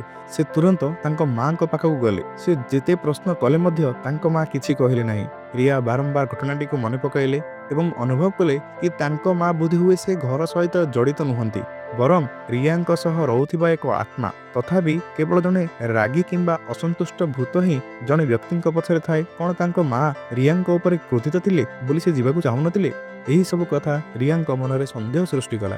ସେପଟେ ଦିନେଶ ଜାଣିବାକୁ ପାଇଲେ କି ସମସ୍ତେ ସୁରକ୍ଷିତ ଅଛନ୍ତି, ତେଣୁ ସେ ବହୁତ ରାଗିଗଲେ। ସେ ତୁରନ୍ତ ତାଙ୍କ ଲୋକମାନଙ୍କୁ ମ୍ୟାନେଜରକୁ ଖୋଜିବାକୁ କହିଲେ, କାରଣ ସେହି ଚିଠିଟି ପ୍ରମାଣ କରିଦେବ ଯେ ସେ ହିଁ ଅଗ୍ନିକାଣ୍ଡର ମୁଖ୍ୟ ଲୋକ ଥିଲା। ଏହି ସମୟରେ ରିୟା ଦିନେଶ ପାଖକୁ ଗଲେ। ସେ ସିଧା ସିଧା କହିଲେ ଯେ ଘର ବିକ୍ରି କରିବାକୁ ସେ ରାଜି ହେଲେ, କିନ୍ତୁ ତାଙ୍କର ଏକମାତ୍ର ସର୍ତ୍ତ ଥିଲା ଦିନେଶ ପାଖରେ ଥିବା ପ୍ରେତାତ୍ମାକୁ ଦୂର କରିବା। ଦିନେଶ ଭୂତ ବିଶ୍ୱାସ କରୁନଥିଲେ, କିନ୍ତୁ ସେ ରିୟାଙ୍କୁ ମନା କଲେ ନାହିଁ। ସେ ଦେଖିବାକୁ ଚାହୁଁଥିଲେ ସେ କ'ଣ କରିବାକୁ ଯାଉଛନ୍ତି ଏବଂ ସେମାନଙ୍କୁ ମର୍ଡର କରିବାକୁ ଏକ ସୁଯୋଗ ବୋଲି ସେ ଭାବିଲେ। ରିୟା ଅଭିକୁ କହିଲେ ଯେ ଦିନେଶ ରାଜି ହୋଇଛନ୍ତି, ତେଣୁ ସେ ତାଙ୍କ ସାଥୀ ହୋଇ ଆସନ୍ତୁ। ଅଭି ମଧ୍ୟ ନିଜ ମାମୁଙ୍କର ମୃତ୍ୟୁର ସତ୍ୟ ନିଜ ଆଖିରେ ହିଁ ଦେଖିବାକୁ ଚାହୁଁଥିଲେ। ଏହି ସମୟରେ ରିୟା ଡାକ୍ତରଖାନାରୁ ଖବର ପାଇଲେ କି ମ୍ୟାନେଜରଙ୍କର ଚେତା ଫେରି ଆସିଛି। ରିୟା ସେଠାକୁ ଦୌଡ଼ିଗଲେ ଏବଂ ତାଙ୍କୁ ସୁସ୍ଥ ଦେଖି କାନ୍ଦି ପକାଇଲେ। ମ୍ୟାନେଜର ରିୟାଙ୍କୁ କହିଲେ ଯେ ସେ ଦିନେଶକୁ ଧମକ ଦେବା ପାଇଁ ସେହି ଚିଠି ବ୍ୟବହାର କରିଥିଲେ। ରିୟା ତାଙ୍କୁ ଆରାମ ନେବାକୁ କହିଲେ, ବାକି ସବୁ ସେ ସମ୍ଭାଳି ଦେବେ ବୋଲି କହିଲେ। ରାତି ହେଲା। ରିୟା ଏବଂ ଅଭି ଏକ ପୁରୁଣା ଜାଗାକୁ ଦିନେଶକୁ ଭେଟିବାକୁ ଗଲେ। ସେମାନେ ସେଠାରେ ସନ୍ତୋଷର ଭୂତକୁ ଛଡ଼ାଇବାକୁ ଚାହୁଁଥିଲେ। ଅଭିକୁ ଲୁହା ଚେନ୍ରେ ଏକ ଖମ୍ବ ସହ ବାନ୍ଧି ଦିଆଗଲା, ଯେମିତିକି ସେ ମାଳି ବାହାର କଲେ ସନ୍ତୋଷଙ୍କ ପ୍ରେତାତ୍ମା ଦେଖାଦେଲା। କିନ୍ତୁ ଯେତେବେଳେ ରିୟା ମ୍ୟାଜିକ୍ ପିନ୍ ବାହାର କରିବାକୁ ଯାଉଥିଲା, ଦିନେଶର ଲୋକମାନେ ତାକୁ ତଳେ ପକାଇଦେଲେ। ତାପରେ ଦିନେଶ ଚିତ୍କାର କରୁଥିବା ଅଭି ପାଖକୁ ଗଲେ। ସେ ଜାଣିବାକୁ ଚାହୁଁଥିଲେ କି ଅଭି ସେହି ବର୍ଷର କେତେ କଥା ବିଷୟରେ ଜାଣିଛି, କିନ୍ତୁ ସନ୍ତୋଷର ଆତ୍ମା କେବଳ ରାଗରେ ସତ କହୁଥିଲା, କିନ୍ତୁ ପ୍ରକୃତରେ କୌଣସି ପ୍ରମାଣ ନଥିଲା। ଏହା ଦେଖି ଦିନେଶ ଅନୁଭବ କଲେ କି ଅଭି ତାଙ୍କ ପାଇଁ କୌଣସି ବିପଦ ନୁହେଁ। ସେ ଅଭିଙ୍କୁ ଗୋଟିଏ ଚାପଡ଼ା ମାରିଲେ ଏବଂ ଅଭିଙ୍କର ନାଁ ଶୁଣି ସନ୍ତୋଷଙ୍କ ଆତ୍ମା ହଠାତ୍ ପାଗଳ ହୋଇଗଲା। ସେ ବନ୍ଧା ହୋଇଥିବା ଚେନ୍ ସହ ସଂଘର୍ଷ କଲା ଏବଂ ଦିନେଶକୁ ତଳେ ପକାଇ ତାର ବେକ ଚିପି ଧରିଲା। ସେଠାର ପରିସ୍ଥିତି ବହୁତ ଜଟିଳ ହୋଇଗଲା। ଗୁଣ୍ଡାମାନେ ଦିନେଶକୁ ବଞ୍ଚାଇଲେ, କିନ୍ତୁ ଏହି ସମୟରେ ସନ୍ତୋଷଙ୍କ ଆତ୍ମା ଦିନେଶ ପଛରେ ଗୋଡ଼ାଉଥିଲା। ତାଙ୍କୁ ଧରିବା ପାଇଁ ଅଭି ତଳକୁ ଡେଇଁ ପଡ଼ିଲେ। ଠିକ୍ ସେହି ସମୟରେ ପୋଲିସ ଇନ୍ସପେକ୍ଟର ବିକ୍ରମ ମଧ୍ୟ ସେଠି ପହଞ୍ଚିଗଲେ। ଜଣାପଡ଼ିଲା କି ରିୟା ପୂର୍ବରୁ ତାଙ୍କର ସାହାଯ୍ୟ ମାଗିଥିଲେ। ସେମାନେ କେବଳ ଚଟାଣରେ ରକ୍ତର ବିନ୍ଦୁ ଦେଖିଲେ। ଏହି ସମୟରେ ରିୟା ଏକୁଟିଆ ଗୁଣ୍ଡାମାନଙ୍କ ସହ ଲଢ଼ୁଥିଲେ। ବିକ୍ରମ ସେଠାରେ ପହଞ୍ଚି ଗୁଣ୍ଡାମାନଙ୍କୁ ଧମକ ଦେଲେ ଯେମିତି ରିୟାକୁ ଅଭିକୁ ଖୋଜି ପାରିବେ ଏବଂ ଏହି ସମୟରେ ଦିନେଶ ଗାଡ଼ି ନେଇ ଖସିଯିବାକୁ ଚେଷ୍ଟା କରୁଥିଲେ। ସେ ସନ୍ତୋଷର ମୁହଁ ଦେଖି ବହୁତ ଡରିଗଲେ। ସେ ଗାଡ଼ିକୁ ସିଧା ଅଭି ଉପରକୁ ଚଢ଼ାଇ ଦେବାକୁ କହିଲେ। ସେହି ସମୟରେ ରିୟା ପହଞ୍ଚିଗଲେ ଏବଂ ଅଭିକୁ ଠେଲିଦେଲେ। ପୋଲିସର ଗାଡ଼ି ଦେଖି ଦିନେଶ ସେଠାରୁ ଡରି ପଳାଇଲେ। ସନ୍ତୋଷଙ୍କର ପୁରୁଣା କଥା ଅଭିଙ୍କର ମନ ଭିତରକୁ ଆସିଗଲା। 20 ବର୍ଷ ପୂର୍ବେ ଦିନେଶ ସେମାନଙ୍କ ପରିବାରକୁ ଜବରଦସ୍ତ ବାହାର କରିଦେଇଥିଲା। ସେ ସନ୍ତୋଷର ଗାଁରେ ନିଆଁ ଲଗାଇବାକୁ କହିଥିଲା ଏବଂ ତା ବଦଳରେ ସନ୍ତୋଷକୁ ଗୋଟିଏ ଘର ଦେବ ବୋଲି ଜଣାଇଥିଲା। ସନ୍ତୋଷ ନିଜ ମା ଏବଂ ଅଭି ପାଇଁ ରାଜି ହୋଇଯାଇଥିଲେ, କିନ୍ତୁ ଦିନେଶ ତାଙ୍କୁ ଗୋଟିଏ ସୋଡ଼ା ପିଇବାକୁ ଦେଲେ ଯେଉଁଥିରେ ଥିଲା ବିଷ। ସେହି ଘରଟି ହିଁ ସେ ତାଙ୍କ ମା ଏବଂ ଅଭି ପାଇଁ ହିଁ ଛାଡ଼ି ଯାଇଥିଲେ। ତାପରେ ସନ୍ତୋଷର ଆତ୍ମା ଅଦୃଶ୍ୟ ହୋଇଗଲା। ଅଭି ବହୁତ ଦୁଃଖ କଲେ। ପରଦିନ ଅଭି ହସ୍ପିଟାଲରେ ଉଠିଲେ, କିନ୍ତୁ ସେ କହିଲେ ତାଙ୍କ ମାମୁଙ୍କର ପୁରୁଣା କଥା, ରିୟାଙ୍କ ମାଙ୍କ କଥା କିଛି ବି ନଥିଲା। ଅଭି ଡାକ୍ତରଖାନାରୁ ଫେରି ଦେଖିଲେ ଯେ ତାଙ୍କର ଆଈ ଅଚେତ ହୋଇପଡ଼ିଛନ୍ତି। ତାଙ୍କ ଆଈ ତାଙ୍କୁ କ୍ଷମା ମାଗିଲେ। ସେହି ରାତିରେ ସେ ତାଙ୍କ ପୁଅକୁ ସ୍ୱପ୍ନରେ ଦେଖିଥିଲେ ଏବଂ ସେ ଖୁସିରେ ମରିଗଲେ। ରିୟା ମ୍ୟାନେଜରଙ୍କ ପୋଷାକ ଆଣିବାକୁ ଯାଇ ଏକ ପୁରୁଣା ଡାଏରୀ ପାଇଲେ। ସେଥିରେ ଭୂତର ମୁକ୍ତି କରିବା ଉପାୟ ଲେଖାଥିଲା। ରିୟା ଜାଣିଲେ କି ମୁହଁ ନଥିବା ପ୍ରେତାତ୍ମା ଶୈତାନକୁ ମାରିବାକୁ ହେଲେ ଜଣକୁ ନିଜର ଜୀବନ ଦେବାକୁ ପଡ଼ିବ। ରିୟା ନିଜ ମାଙ୍କର ସ୍ମୃତି ବା ପୁରୁଣା କଥା ମନେ ପକାଇବା ଭିତରକୁ ଗଲେ। ସେ ଜାଣିବାକୁ ପାଇଲେ 20 ବର୍ଷ ପୂର୍ବେ ସେ ହିଁ ନିଜ ମାଙ୍କୁ ପିନ୍ ମାରି ଦେଇଥିଲେ। ଏହି ସତ୍ୟ ତାଙ୍କ ପାଇଁ ବହୁତ କଷ୍ଟକର ଥିଲା। ରିୟା ଅଚେତ ହୋଇ ଅଭିଙ୍କର କୋଳରେ ପଡ଼ିଗଲେ। ପରେ ସମସ୍ତେ ମିଶି ଦିନେଶ ବିରୁଦ୍ଧରେ ଯୋଜନା କଲେ। ସେମାନେ ତାଙ୍କୁ ଧରାଇବା ପାଇଁ ସବୁ ପ୍ରମାଣ ଖୋଜିଲେ, କିନ୍ତୁ ଦିନେଶ ବହୁତ ଚାଲାକ ଥିଲା। ଏକ ଗ୍ୟାସର ବିସ୍ଫୋରଣ ହେବା ଫଳରେ ଅନେକ ଲୋକ ଆହତ ହେଲେ ଓ ସେଠାରେ ମୁହଁ ନଥିବା ଶୈତାନ ପ୍ରେତାତ୍ମାଟି ଦେଖାଦେଲା। ରିୟା ତାକୁ ବନ୍ଦ କରିବା ପାଇଁ ଚେଷ୍ଟା କରୁଥିଲା, କିନ୍ତୁ ଅଭି ନିଜ ଜୀବନକୁ ବାଜି ଲଗାଇ ରିୟାଙ୍କୁ ବଞ୍ଚାଇଲେ। ସେ ଶୈତାନକୁ ନିଜ ଶରୀର ଭିତରକୁ ନେଇଗଲେ ଏବଂ ଘେରାଟିକୁ ଭାଙ୍ଗିଦେଲେ। ସେ ଏପାର୍ଟମେଣ୍ଟ ଛାଡ଼ି ବାହାରି ଯିବାକୁ ଧାଉଁଥିଲେ। ରିୟା ତୁରନ୍ତ ତାକୁ ଅଟକାଇଲେ। ସେ ମୁହଁ ନଥିବା ଶୈତାନକୁ ବାହାରକୁ ଯାଇ ଅନ୍ୟମାନଙ୍କୁ କ୍ଷତି ପହଞ୍ଚାଇବା ପାଇଁ ଦେଇପାରିବେ ନାହିଁ, କିନ୍ତୁ ଯଦି ସେହି ଶୈତାନକୁ ବିନାଶ କରିବାର ଅଛି ତେବେ ଅଭିର ଜୀବନକୁ ବଳିଦାନ ଦେବାକୁ ପଡ଼ିବ। ରିୟାଙ୍କର ହୃଦୟ ଭାଙ୍ଗିଗଲା, କିନ୍ତୁ ଏହି ମୁହୂର୍ତ୍ତରେ ସେ ତାଙ୍କ ମା ମାୟାଙ୍କ ବିଷୟରେ ଚିନ୍ତା କଲେ। ରିୟା ଯନ୍ତ୍ରଣାର ସହ ହେୟାର ପିନ୍ ଟାଣି ଆଣିଲେ ଏବଂ ସେହି ଶୈତାନ ଆଡ଼କୁ ଦୌଡ଼ିଲେ। ଯେତେବେଳେ ଦୁହେଁ ଲଢ଼ୁଥିଲେ ରିୟା ଜାଣିନଥିଲେ ସେ କେତେବେଳେ ନିଜ ସୁରକ୍ଷା ମାଳି ବାହାର କରିଦେଇଛନ୍ତି। ଯେଉଁ ମୁହୂର୍ତ୍ତରେ ରିୟା ଅଭିଙ୍କୁ କୁଣ୍ଢାଇ ଧରିଲେ ସେ ନିଜେ ସେହି ଶୈତାନ ଦ୍ୱାରା ପ୍ରଭାବିତ ହେଲେ। ରିୟା ନିଜର ବାକି ଥିବା ଚେତା ବ୍ୟବହାର କରି ଏ ଦୁନିଆ ଛାଡ଼ିବା ପାଇଁ ଚାହୁଁଥିଲେ। ଯେତେବେଳେ ମ୍ୟାଜିକ୍ ହେୟାର ପେନ୍ଟି ରିୟାଙ୍କ ଛାତିରେ ପିଟି ହୋଇଗଲା ଅଭି ଦୌଡ଼ି ଆସି ତାଙ୍କୁ ଧରି ପକାଇଲେ। ସେ ଚାହୁଁନଥିଲେ କି ରିୟା ମରିଯାଆନ୍ତୁ। ଦୁହେଁ ଏକ ପ୍ରକାରର ଦ୍ୱନ୍ଦ୍ୱ ଅନୁଭବ କଲେ। କିଛି ସମୟ ପରେ ସେହି ଶୈତାନଟି ଅଦୃଶ୍ୟ ହୋଇଗଲା। ତାପରେ ଦୁହେଁ ଚଟାଣରେ ପଡ଼ିଗଲେ। ଠିକ୍ 20 ବର୍ଷ ପରେ ଯେତେବେଳେ ଅଭି ରିୟାଙ୍କୁ ଛୁଇଁଲେ ଦୁହିଁଙ୍କ ଆଖିର ରଙ୍ଗ ବଦଳି ଯାଇଥିଲା। ସଫଳ ହେବା ପରେ ରିୟା ପ୍ରଥମେ ତାଙ୍କ ମ୍ୟାନେଜରଙ୍କୁ ଫୋନ୍ କଲେ, କିନ୍ତୁ ରିୟା ଭାବିନଥିଲେ କି ତାଙ୍କ ପଛରେ ଲୁଚି ରହିଥିବା ଦିନେଶ ତାଙ୍କୁ ଆଘାତ କରିବ। ସେ ବହୁତ ନିର୍ଦ୍ଦୟ ଥିଲେ ଏବଂ ଯିଏ ବି ତାଙ୍କ ବ୍ୟବସାୟକୁ ନଷ୍ଟ କରିବାକୁ ସାହସ କରୁଥିଲା ତାହାର ପରିଣାମ କେବେ ବି ଭଲ ହେଉନଥିଲା। ଦିନେଶ ରିୟାଙ୍କୁ ମାରିବା ପାଇଁ ତାଙ୍କ ପାଖକୁ ଆସିଲେ। ଏହି ସମୟରେ ଅଭି ଉଠି ପଡ଼ିଥିଲେ। ସେ ଦିନେଶକୁ ଅଟକାଇବା ପାଇଁ ଆଗକୁ ଦୌଡ଼ିଲେ। ରିୟା ଏହି ସୁଯୋଗ ନେଇ ପାଖରେ ଥିବା ଏକ ମ୍ୟାଜିକ୍ ବନ୍ଧୁକ ଉଠାଇଲେ। ସେ ଦିନେଶର ମୁଣ୍ଡରେ ମାଡ଼ କଲେ, ଯାହାଫଳରେ ସେ ଚଟାଣରେ ପଡ଼ିଗଲା। ସୌଭାଗ୍ୟବଶତଃ ମ୍ୟାନେଜର ଠିକ୍ ସମୟରେ ସେଠି ପହଞ୍ଚିଗଲେ। ଦିନେଶ ଏହା ଦେଖି ସେଠାରୁ ପଳାଇଲେ। ଯିବାବେଳେ ସେ ଜଣେ ମଦ ପିଉଥିବା ବ୍ୟକ୍ତିଙ୍କ ସହ ଧକ୍କା ହେଲେ ଏବଂ ସେ କେବଳ କ୍ଷମା ମାଗିଲେ ନାହିଁ, ବରଂ ସେହି ବ୍ୟକ୍ତିଙ୍କ ମୁଣ୍ଡରେ ଏକ ବୋତଲ ମଧ୍ୟ ବାଡ଼େଇ ଦେଲେ। ଅନ୍ୟ ବାସହୀନ ଲୋକମାନେ ଏହା ଦେଖି ଆଉ ସହିପାରିଲେ ନାହିଁ। ସେମାନେ ଦିନେଶକୁ ଅଟକାଇବାକୁ ଗଲେ, କିନ୍ତୁ ହଠାତ୍ ବେଗ୍ ଟାଣି ଆଣିଲେ। କିନ୍ତୁ ସେମାନେ ଜାଣିନଥିଲେ ଯେ ଏହି ବେଗ୍ ଟଙ୍କାରେ ଭର୍ତ୍ତି ଥିଲା। କିନ୍ତୁ ଦିନେଶ ସେମାନଙ୍କୁ ଠେଲିଦେଲେ। ଏହି କାର୍ଯ୍ୟ ବାସହୀନ ଲୋକମାନଙ୍କୁ ଆହୁରି କ୍ରୋଧିତ କଲା। ସେମାନେ ତାଙ୍କ ପଛରେ ଗୋଡ଼ାଇଲେ। ଯେତେବେଳେ ଦୁଇ ପକ୍ଷ ମଧ୍ୟରେ ଯୁକ୍ତିତର୍କ ଚାଲିଥିଲା ବେଗ୍ରେ ଥିବା ସମସ୍ତ ଟଙ୍କା ଉଡ଼ିଗଲା। ଦିନେଶ ନିଜର ବ୍ୟାଲେନ୍ସ ହରାଇଲେ ଏବଂ ପାହାଚରୁ ତଳକୁ ପଡ଼ିଗଲେ। ମରିବା ପୂର୍ବରୁ ସେ ଏବେ ନିଜ ଟଙ୍କାର ବେଗ୍କୁ ଧରି ରଖିବାକୁ ଚାହୁଁଥିଲେ, କିନ୍ତୁ ଧରିପାରିଲେ ନାହିଁ। ବାସହୀନ ଲୋକମାନେ କେବଳ ଟଙ୍କା ଉଠାଇବାରେ ବ୍ୟସ୍ତ ଥିଲେ ଏବଂ ଦିନେଶର ଅବସ୍ଥା ଉପରେ ଆଉ ଧ୍ୟାନ ଦେଲେ ନାହିଁ। ଏପଟେ ରିୟା ଏବଂ ଅଭିଙ୍କୁ ଡାକ୍ତରଖାନା ନିଆଗଲା। ଆମ୍ବୁଲାନ୍ସ ଭିତରେ ଅଭି ହଠାତ୍ ଆଖି ଖୋଲିଲେ ଏବଂ ସେହି ସମୟରେ ଆମ୍ବୁଲାନ୍ସଟି ନିୟନ୍ତ୍ରଣ ହରାଇ ରାସ୍ତା କଡ଼ରେ ଥିବା ଏକ କାର୍ ସହିତ ଧକ୍କା ହେଲା। ଅଭି ସୁରକ୍ଷିତ ଭାବେ ଗାଡ଼ିରୁ ଓହ୍ଲାଇଲେ। ଏହି ସମୟରେ ସେ ଏକ ଅନ୍ୟାୟୀ ଆତ୍ମା ଦ୍ୱାରା ପ୍ରଭାବିତ ଥିଲେ। ସେ ଏକ ଶାନ୍ତ ମୁହଁରେ ଆଗକୁ ଚାଲିଗଲେ ଏବଂ ଚିକିତ୍ସା ପରେ ରିୟା ଉଠିଲେ। ସେ ପ୍ରଥମେ ଅଭି କେଉଁଠି ଅଛନ୍ତି ବୋଲି ପଚାରିଲେ। ଯେତେବେଳେ ସେ ଯାଇ ପୁଲିସ ଦ୍ୱାରା ଜାଣିବାକୁ ପାଇଲେ ଯେ ଦିନେଶ ମରିଯାଇଛନ୍ତି ଏବଂ ଅଭିଙ୍କୁ ନେଉଥିବା ଲୋକମାନଙ୍କର ଯେଉଁ ଆମ୍ବୁଲାନ୍ସ ବି ଦୁର୍ଘଟଣାଗ୍ରସ୍ତ ହୋଇଛି, ତାପରେ ସେମାନେ ଜାଣିନଥିଲେ ଯେ ଅଭି କେଉଁଠାକୁ ଯାଇଛି। ରିୟା ଅନୁମାନ କଲେ କି ଶୈତାନ ସହ ଲଢ଼େଇ କରିବା ସମୟରେ ଅଭିର ମାଳିଟି ଭାଙ୍ଗି ଯାଇଥିଲା ଏବଂ ଦିନେଶର ମୃତ୍ୟୁ ସ୍ଥାନ ମଧ୍ୟ ଦୁର୍ଘଟଣା ହୋଇଥିବା ପାଖରେ ହିଁ ଥିଲା। ତେଣୁ ଦିନେଶର ଆତ୍ମା ନିଶ୍ଚିତ ଭାବେ ଅଭିଙ୍କ ଶରୀରରେ ପ୍ରବେଶ କରିଥିବ। ଯଦି ଏମିତି ହୁଏ ତେବେ ପରିସ୍ଥିତି ନିଶ୍ଚିତ ଭାବେ ଆହୁରି ଅସମ୍ଭାଳ ହେଇଯିବ। ଜିତୁ ଅଭିଙ୍କର ସୁରକ୍ଷା ପାଇଁ ଚିନ୍ତାରେ ଥିଲେ, ତେଣୁ ସେ ଦୁର୍ଘଟଣା ସ୍ଥଳରେ କ୍ୟାମେରାର ଯାଞ୍ଚ କଲେ। ସେ ଦେଖିଲେ ଯେମିତି ଅନ୍ୟାୟୀ ଆତ୍ମା ଦେଖାଦେଲା, କ୍ୟାମେରା କିଛି ସମୟ ପାଇଁ କାମ କରିବା ବନ୍ଦ କରିଦେଲା। ଏହି ସବୁକୁ ଯୋଡ଼ି ସେମାନେ ଜାଣିବାକୁ ପାଇଲେ କି ଅଭି ଶୁଭ ରିଏଲ ଇଷ୍ଟେଟ୍ ଆଡ଼କୁ ଯାଇଛି। ରିୟା ଶେଷରେ ବୁଝିଗଲେ କି ଦିନେଶର ଲକ୍ଷ୍ୟ ଥିଲା ଯେ ସେ କେମିତି ରିୟାକୁ ହତ୍ୟା କରିବ, କାରଣ ଦିନେଶ ମରିବା ପୂର୍ବରୁ ରିୟାଙ୍କୁ ମାରିବାରେ ବିଫଳ ହୋଇଥିଲେ। ସେତେବେଳେ ସେ ଏକ ଜିଦଖୋର ଅନ୍ୟାୟୀ ଆତ୍ମାରେ ପରିଣତ ହୋଇଥିଲେ। ରିୟା ମ୍ୟାନେଜରଙ୍କ ପରାମର୍ଶକୁ ଅଣଦେଖା କଲେ ଏବଂ ତୁରନ୍ତ ଏକ ବନ୍ଧୁକ ଧରି ଶୁଭ ରିଏଲ ଇଷ୍ଟେଟ୍କୁ ଦୌଡ଼ିଲେ। ପ୍ରଥମେ ସେ ଦିନେଶର ପ୍ରେତାତ୍ମାକୁ ଛଡ଼ାଇବାକୁ ଚାହୁଁଥିଲେ। ଦିନେଶ ପ୍ରବେଶ କରିବାର କିଛି ସମୟ ପରେ ରିୟା କୌଣସି ଚିନ୍ତା କଲେ ନାହିଁ ଏବଂ ସିଧାସଳଖ ନିଜର ଅସ୍ତ୍ର ବ୍ୟବହାର କରି ଦିନେଶକୁ ଆକ୍ରମଣ କଲେ। ସେମାନେ ଦୁହେଁ ଲଢ଼ିବା ଆରମ୍ଭ କଲେ। ରିୟା ଆହତ ହୋଇଥିଲେ ଏବଂ ଦୁର୍ବଳ ହୋଇଥିଲେ। ତାଙ୍କର ଯେଉଁ ମାଡ଼ ଜାଗାରୁ ଛିଣ୍ଡି ରକ୍ତ ବାହାରୁଥିଲା। ଦିନେଶ ଏହି ସୁଯୋଗ ନେଇ ରିୟାଙ୍କର ବେକ ଚିପି ଧରିଲା। ରିୟା ଅଭିଙ୍କ ନାମ ଧରି ଡାକିଲେ। ସେ ତାର ଚିତାକୁ ଜାଗ୍ରତ କରିବାକୁ ଚାହୁଁଥିଲେ। ଅଭି ରିୟାଙ୍କ ଚିତ୍କାର ଶୁଣିଲେ ଏବଂ ତୁରନ୍ତ ନିଜ ଶରୀର ଭିତରେ ଦିନେଶ ସହ ଲଢ଼ିଲେ। ରିୟା ଏହି ସୁଯୋଗ ନେଇ ସୁରକ୍ଷା ଘେରା ପାଖକୁ ଗଲେ।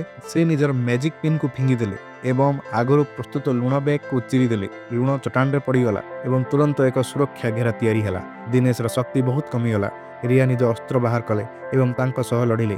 ଶେଷରେ ଦିନେଶକୁ ପରାସ୍ତ କଲେ। ରିୟାର ପୂର୍ବରୁ ପ୍ରସ୍ତୁତି କରିଥିଲେ ଯେ ଦୀପର ନିଆଁ ବ୍ୟବହାର କରି ଦିନେଶର ପ୍ରେତାତ୍ମାକୁ ପୋଡ଼ିଦେବେ। ଅନେକ ଖରାପ କାମ କରିଥିବାରୁ ତାଙ୍କୁ ତାଙ୍କ ପାପର ନିଆଁ ସହିବାକୁ ପଡ଼ିବ। ନିଆଁର ଯନ୍ତ୍ରଣା ସହିତ ଦିନେଶକୁ ଏକ ଘଣ୍ଟିରେ ବନ୍ଦ କରିଦିଆଗଲା। ସେତେବେଳେ ଶୟତାନକୁ ଛଡ଼ାଇବା ପରେ ରିୟା ଚଟାଣରେ ଅଚେତ ହୋଇ ପଡ଼ି ରହିଲେ। ଯେତେବେଳେ ତାଙ୍କର ଚେତା ଫେରିଲା, ସେ ନିଜ ହାତରେ ମ୍ୟାଜିକ୍ ଅସ୍ତ୍ର ଦ୍ୱାରା ହୋଇଥିବା ଏକ ପୋଡ଼ା ଚିହ୍ନ ଦେଖିଲେ। ତାଙ୍କର ସେହି ସିଲିଂ ଟେକ୍ନିକ୍ର ପରବର୍ତ୍ତୀ ପ୍ରଭାବ ଥିଲା, କିନ୍ତୁ ଏହାର ପରବର୍ତ୍ତୀ ପ୍ରଭାବ କେବଳ ଏତିକି ନଥିଲା, ରିୟାଙ୍କର କଳ୍ପନା ବାହାରେ ଥିଲା। ସୁସ୍ଥ ହେବା ପରେ ରିୟା ଯେତେବେଳେ ଡାକ୍ତରଖାନାରୁ ବାହାରିଲେ, ସେହି ସମୟରେ ପୁଣି କିଛି ଅଜବ ଘଟିଲା। ସେ ଡାକ୍ତରଖାନାରେ ଥିଲେ ତେବେ ବି ସେ କୌଣସି ପ୍ରେତାତ୍ମାକୁ ଦେଖିପାରୁନଥିଲେ। ଏହାର ଅର୍ଥ ଥିଲା କି ସେ ହୁଏତ ନିଜର ପ୍ରେତାତ୍ମା ମୁକ୍ତି କରିବା ଶକ୍ତିକୁ ହରାଇ ସାରିଛନ୍ତି। ରିୟା ଅତ୍ୟନ୍ତ ଭାବେ ଡରିଗଲେ ଏବଂ ଅନୁଭବ କଲେ ଯେ ଶୁଭ ରିଏଲ ଇଷ୍ଟେଟ୍କୁ ଫେରିଲେ ଏବଂ କୋଠରୀକୁ ଯାଇ ଧୂପଦାନୀକୁ ଆଣିଲେ। ସେ ତାକୁ ଜଳାଇଲେ। ଯେତେବେଳେ ଧୂଆଁ ଚାରିଆଡ଼େ ବ୍ୟାପିଗଲା, ମାୟାଙ୍କର ଭୂତ ରିୟାଙ୍କ ସାମ୍ନାରେ ଦେଖାଦେଲା, କିନ୍ତୁ ରିୟା କିଛି ଦେଖିପାରିଲେ ନାହିଁ। ସେ ଶୀଘ୍ର କୋଠରୀ ଚାରିଆଡ଼େ ଚାହିଁ ରହିଲେ, ତଥାପି ତାଙ୍କ ମାଆଙ୍କୁ ଦେଖିପାରିଲେ ନାହିଁ। ରିୟା ନିଶ୍ଚିତ ହୋଇଗଲେ କି ସତରେ ସେ ନିଜର ଭୂତ ଛଡ଼ାଇବା ଶକ୍ତିକୁ ହରାଇ ସାରିଛନ୍ତି। ସେ ଅତ୍ୟନ୍ତ ଅସହାୟ ଅନୁଭବ କରୁଥିଲେ। ଏହାପରେ ରିୟା ସାରାଦିନ ନିଜକୁ ନିଜ କୋଠରୀ ଭିତରେ ବନ୍ଦ କରି ରଖିଥିଲେ। ସମସ୍ତେ ତାଙ୍କ ପାଇଁ ବହୁତ ଚିନ୍ତାରେ ଥିଲେ, କିନ୍ତୁ ତାଙ୍କୁ ହଇରାଣ ବି କେମିତି କରିବେ ସେମାନେ ଜାଣିପାରୁନଥିଲେ। ଯେତେବେଳେ ସମସ୍ତେ କ'ଣ କରିବେ ବୁଝିପାରୁନଥିଲେ, ରିୟା ହଠାତ୍ ନିଜକୁ ସମ୍ଭାଳିଲେ ଏବଂ ସମସ୍ତଙ୍କ ସାମ୍ନାରେ ଆସି ଠିଆ ହେଲେ। ସେହି କଷ୍ଟକୁ ଶାନ୍ତ ଭାବରେ ସେ ସାମ୍ନା କଲେ। ଯଦିଓ ତାଙ୍କର ଶକ୍ତି ଚାଲିଯାଇଥିଲା, ତାଙ୍କର କୌଣସି ଅନୁତାପ ନଥିଲା। ଯଦି ତାଙ୍କୁ ପୁଣି ଥରେ ବାଛିବାକୁ ପଡ଼େ, ତେବେ ସେ ଦିନେଶକୁ ଦଣ୍ଡ ଦେବା ପାଇଁ ଏହି ଉପାୟ ହିଁ ବାଛିଥାନ୍ତେ। ଏହା ବ୍ୟତୀତ ତାଙ୍କର କୌଣସି ଦୁଃଖ ନଥିଲା। ଏହି ପ୍ରଭାବ ସବୁଦିନ ପାଇଁ ରହିବ। ଏହା ମଧ୍ୟ ସମ୍ଭବ ଥିଲା କି ତାଙ୍କର ଶକ୍ତି ଖୁବ୍ ଶୀଘ୍ର ଫେରିବି ଆସିପାରେ। ରିୟାଙ୍କର ମନୋଭାବ ବଦଳିଥିବା ଦେଖି ସମସ୍ତେ ବହୁତ ଖୁସି ହେଲେ। ସେହିଦିନ ସନ୍ତୋଷର ମା ସେମାନଙ୍କ ପାଇଁ ନିଜେ ତିଆରି କରିଥିବା ବହୁତ ଖାଦ୍ୟ ନେଇ ଆସିଲେ। ସେ ରିୟାଙ୍କୁ ଧନ୍ୟବାଦ ଦେଲେ। ସେହି ସମୟରେ ନିଜର ପୁଅକୁ ଶେଷ ଥର ପାଇଁ ଖୁଆଇବାର ଇଚ୍ଛା ମଧ୍ୟ ତାଙ୍କର ପୂରଣ ହୋଇଥିଲା। ଏହା ରିୟାଙ୍କୁ ମନେ ପକାଇଦେଲା ଯେ ପୁଅକୁ ଶେଷ ଥର ପାଇଁ ଖୁଆଇବା ହିଁ ତାଙ୍କ ମାଆର ଶେଷ ମାତ୍ର ଇଚ୍ଛା ଥିଲା। ତେଣୁ ରିୟା ତୁରନ୍ତ ତାଙ୍କ ମାଆଙ୍କୁ ମୁକ୍ତି ଦେବା ପାଇଁ ଏକ ଉପାୟ ଚିନ୍ତା କଲେ। ସେ ଏବଂ ଅଭି କୋଠରୀ ଭିତରକୁ ଗଲେ। ହଳଦିଆ କାଗଜରେ ତାଙ୍କ ମାଆଙ୍କ ନାମ ଲେଖିଲେ ଏବଂ ତାପରେ ତାକୁ ଧୂପଦାନୀରେ ରଖି ଜଳାଇଦେଲେ। ତାପରେ ରିୟା ପୁଣି ଥରେ ନିଜ ଆଖିରେ ଏକ ପଟି ବାନ୍ଧିଲେ। ତାପରେ ଅଭି ମାଳି ବାହାର କରିଦେଲେ। ଏକ ମୁହୂର୍ତ୍ତରେ ରିୟା ଏକ ଭ୍ରମ ଭିତରେ ପଡ଼ିଗଲେ। ସେ ମାୟାଙ୍କ ସାମ୍ନାକୁ ଆସିଲେ। ସେ ଦୌଡ଼ି ଯାଇ ତାଙ୍କ ମାଆଙ୍କ କୁଣ୍ଢାଇ ଧରିଲେ ଏବଂ ବାରମ୍ବାର କ୍ଷମା ମାଗିବାକୁ ଲାଗିଲେ, କାରଣ ତାଙ୍କ ଯୋଗୁଁ ହିଁ ତାଙ୍କ ମାଆ ମୁକ୍ତି ପାଇପାରୁନଥିଲେ। କିନ୍ତୁ ମାୟା ବହୁତ ଖୁସି ଅନୁଭବ କରୁଥିଲେ, କାରଣ ସେ ରିୟାଙ୍କୁ ନିଜ ଆଖିରେ ବଡ଼ ହେବାର ଦେଖିଥିଲେ। ଏହା ବ୍ୟତୀତ ତାଙ୍କ ପାଖରେ ଅନେକ ପ୍ରିୟ ପ୍ରିୟ ସାଙ୍ଗ ଥିଲେ, ଯେଉଁମାନେ ରିୟାର ଯତ୍ନ ନେଉଥିଲେ। ମାୟାଙ୍କର ଆଉ କୌଣସି ଦୁଃଖ ନଥିଲା। ସେ ରିୟାଙ୍କୁ ଅଭିଙ୍କୁ ଧନ୍ୟବାଦ ଜଣାଇବାକୁ କହିଲେ, କାରଣ ପ୍ରଥମେ ସେ ହିଁ ନିରୀହ ଅଭିଙ୍କୁ ପ୍ରାୟତଃ ମାରିଦେଇଥିଲେ। ମାୟାଙ୍କୁ ଯିବାର ଦେଖି ରିୟା ନିଜ ଲୁହ ଅଟକାଇ ପାରିଲେ ନାହିଁ, ତଥାପି ସେ ନିଜ ଯନ୍ତ୍ରଣାକୁ ଚାପି ରଖିଲେ ଏବଂ ମାଆଙ୍କର ହାତ ଛାଡ଼ିଦେଲେ। ଶେଷରେ ମାୟା ପ୍ରକୃତରେ ମୁକ୍ତି ପାଇଗଲେ। ତାପରେ ତୁରନ୍ତ ମ୍ୟାଜିକ୍ ପିନ୍ ମଧ୍ୟ ଅଦୃଶ୍ୟ ହୋଇଗଲା। ଏହାପରେ ଅଭି ରିୟାଙ୍କ ଆଖିରୁ ପଟି ବାହାର କରିବାରେ ସାହାଯ୍ୟ କଲେ ସେ କାନ୍ଦୁଥିବା ରିୟାଙ୍କୁ କୁଣ୍ଡାଇ ଧରିଲେ ଏବଂ ତାଙ୍କୁ ଧୀରେ ଧୀରେ ସାନ୍ତ୍ୱନା ଦେଲେ। ମା ଯିବା ପୂର୍ବରୁ ମ୍ୟାନେଜରକୁ ଦେଖିବାକୁ ଗଲେ। ସେ ସବୁବେଳେ ରିୟାଙ୍କର ଯତ୍ନ ନେଇଥିବାରୁ ମ୍ୟାନେଜରଙ୍କୁ ମଧ୍ୟ ଧନ୍ୟବାଦ ଦେଲେ। ଏହା କହି ମାୟାଙ୍କ ଆତ୍ମା ମଧ୍ୟ ଅଦୃଶ୍ୟ ହୋଇଗଲା। ପରଦିନ ଅଭି ରିୟାଙ୍କୁ ଫୋନ କଲେ। ଯେମିତି ସେ ଗେଟ୍ ବାହାରକୁ ଗଲେ ସେ ଦେଖିଲେ ଅଭି ବହୁତ ଦାମୀ ପୋଷାକ ପିନ୍ଧି ଏକ ଭଡ଼ା ଗାଡ଼ି ପାଖରେ ଠିଆ ହୋଇଛନ୍ତି। ସେ ରିୟାଙ୍କୁ ଗୋଟିଏ ଅନ୍ୟ ସ୍ଥାନକୁ ନେଇଯିବାକୁ ଚାହୁଁଥିଲେ। ଶେଷରେ ଦୁହେଁ ଏକ ଶ୍ମଶାନ ସାମ୍ନାରେ ଗାଡ଼ି ଅଟକାଇଲେ। ରିୟା ଅଭିଙ୍କୁ କହିଲେ କି ତାଙ୍କ ମାଙ୍କ ଆତ୍ମା ଗାୟବ ହୋଇସାରିଛି, ମଶାଣୀକୁ ଯାଇ ଶ୍ରଦ୍ଧାଞ୍ଜଳି ଦେବାର କ'ଣ ଅର୍ଥ ଅଛି? କିନ୍ତୁ ଅଭି ସେମିତି ଭାବୁନଥିଲେ। ଲୋକମାନେ ବିଶ୍ୱାସ କରନ୍ତି ନାହିଁ କି ଏଠାରେ ମୃତକଙ୍କ ଆତ୍ମା ଅଛି। ସେମାନେ କେବଳ ନିଜ ମନର ଦୁଃଖ କମାଇବା ପାଇଁ ଏବଂ ନିଜର ଭଲ ପାଇବା ପ୍ରକାଶ କରିବା ପାଇଁ ହିଁ ଏଠାକୁ ଆସନ୍ତି।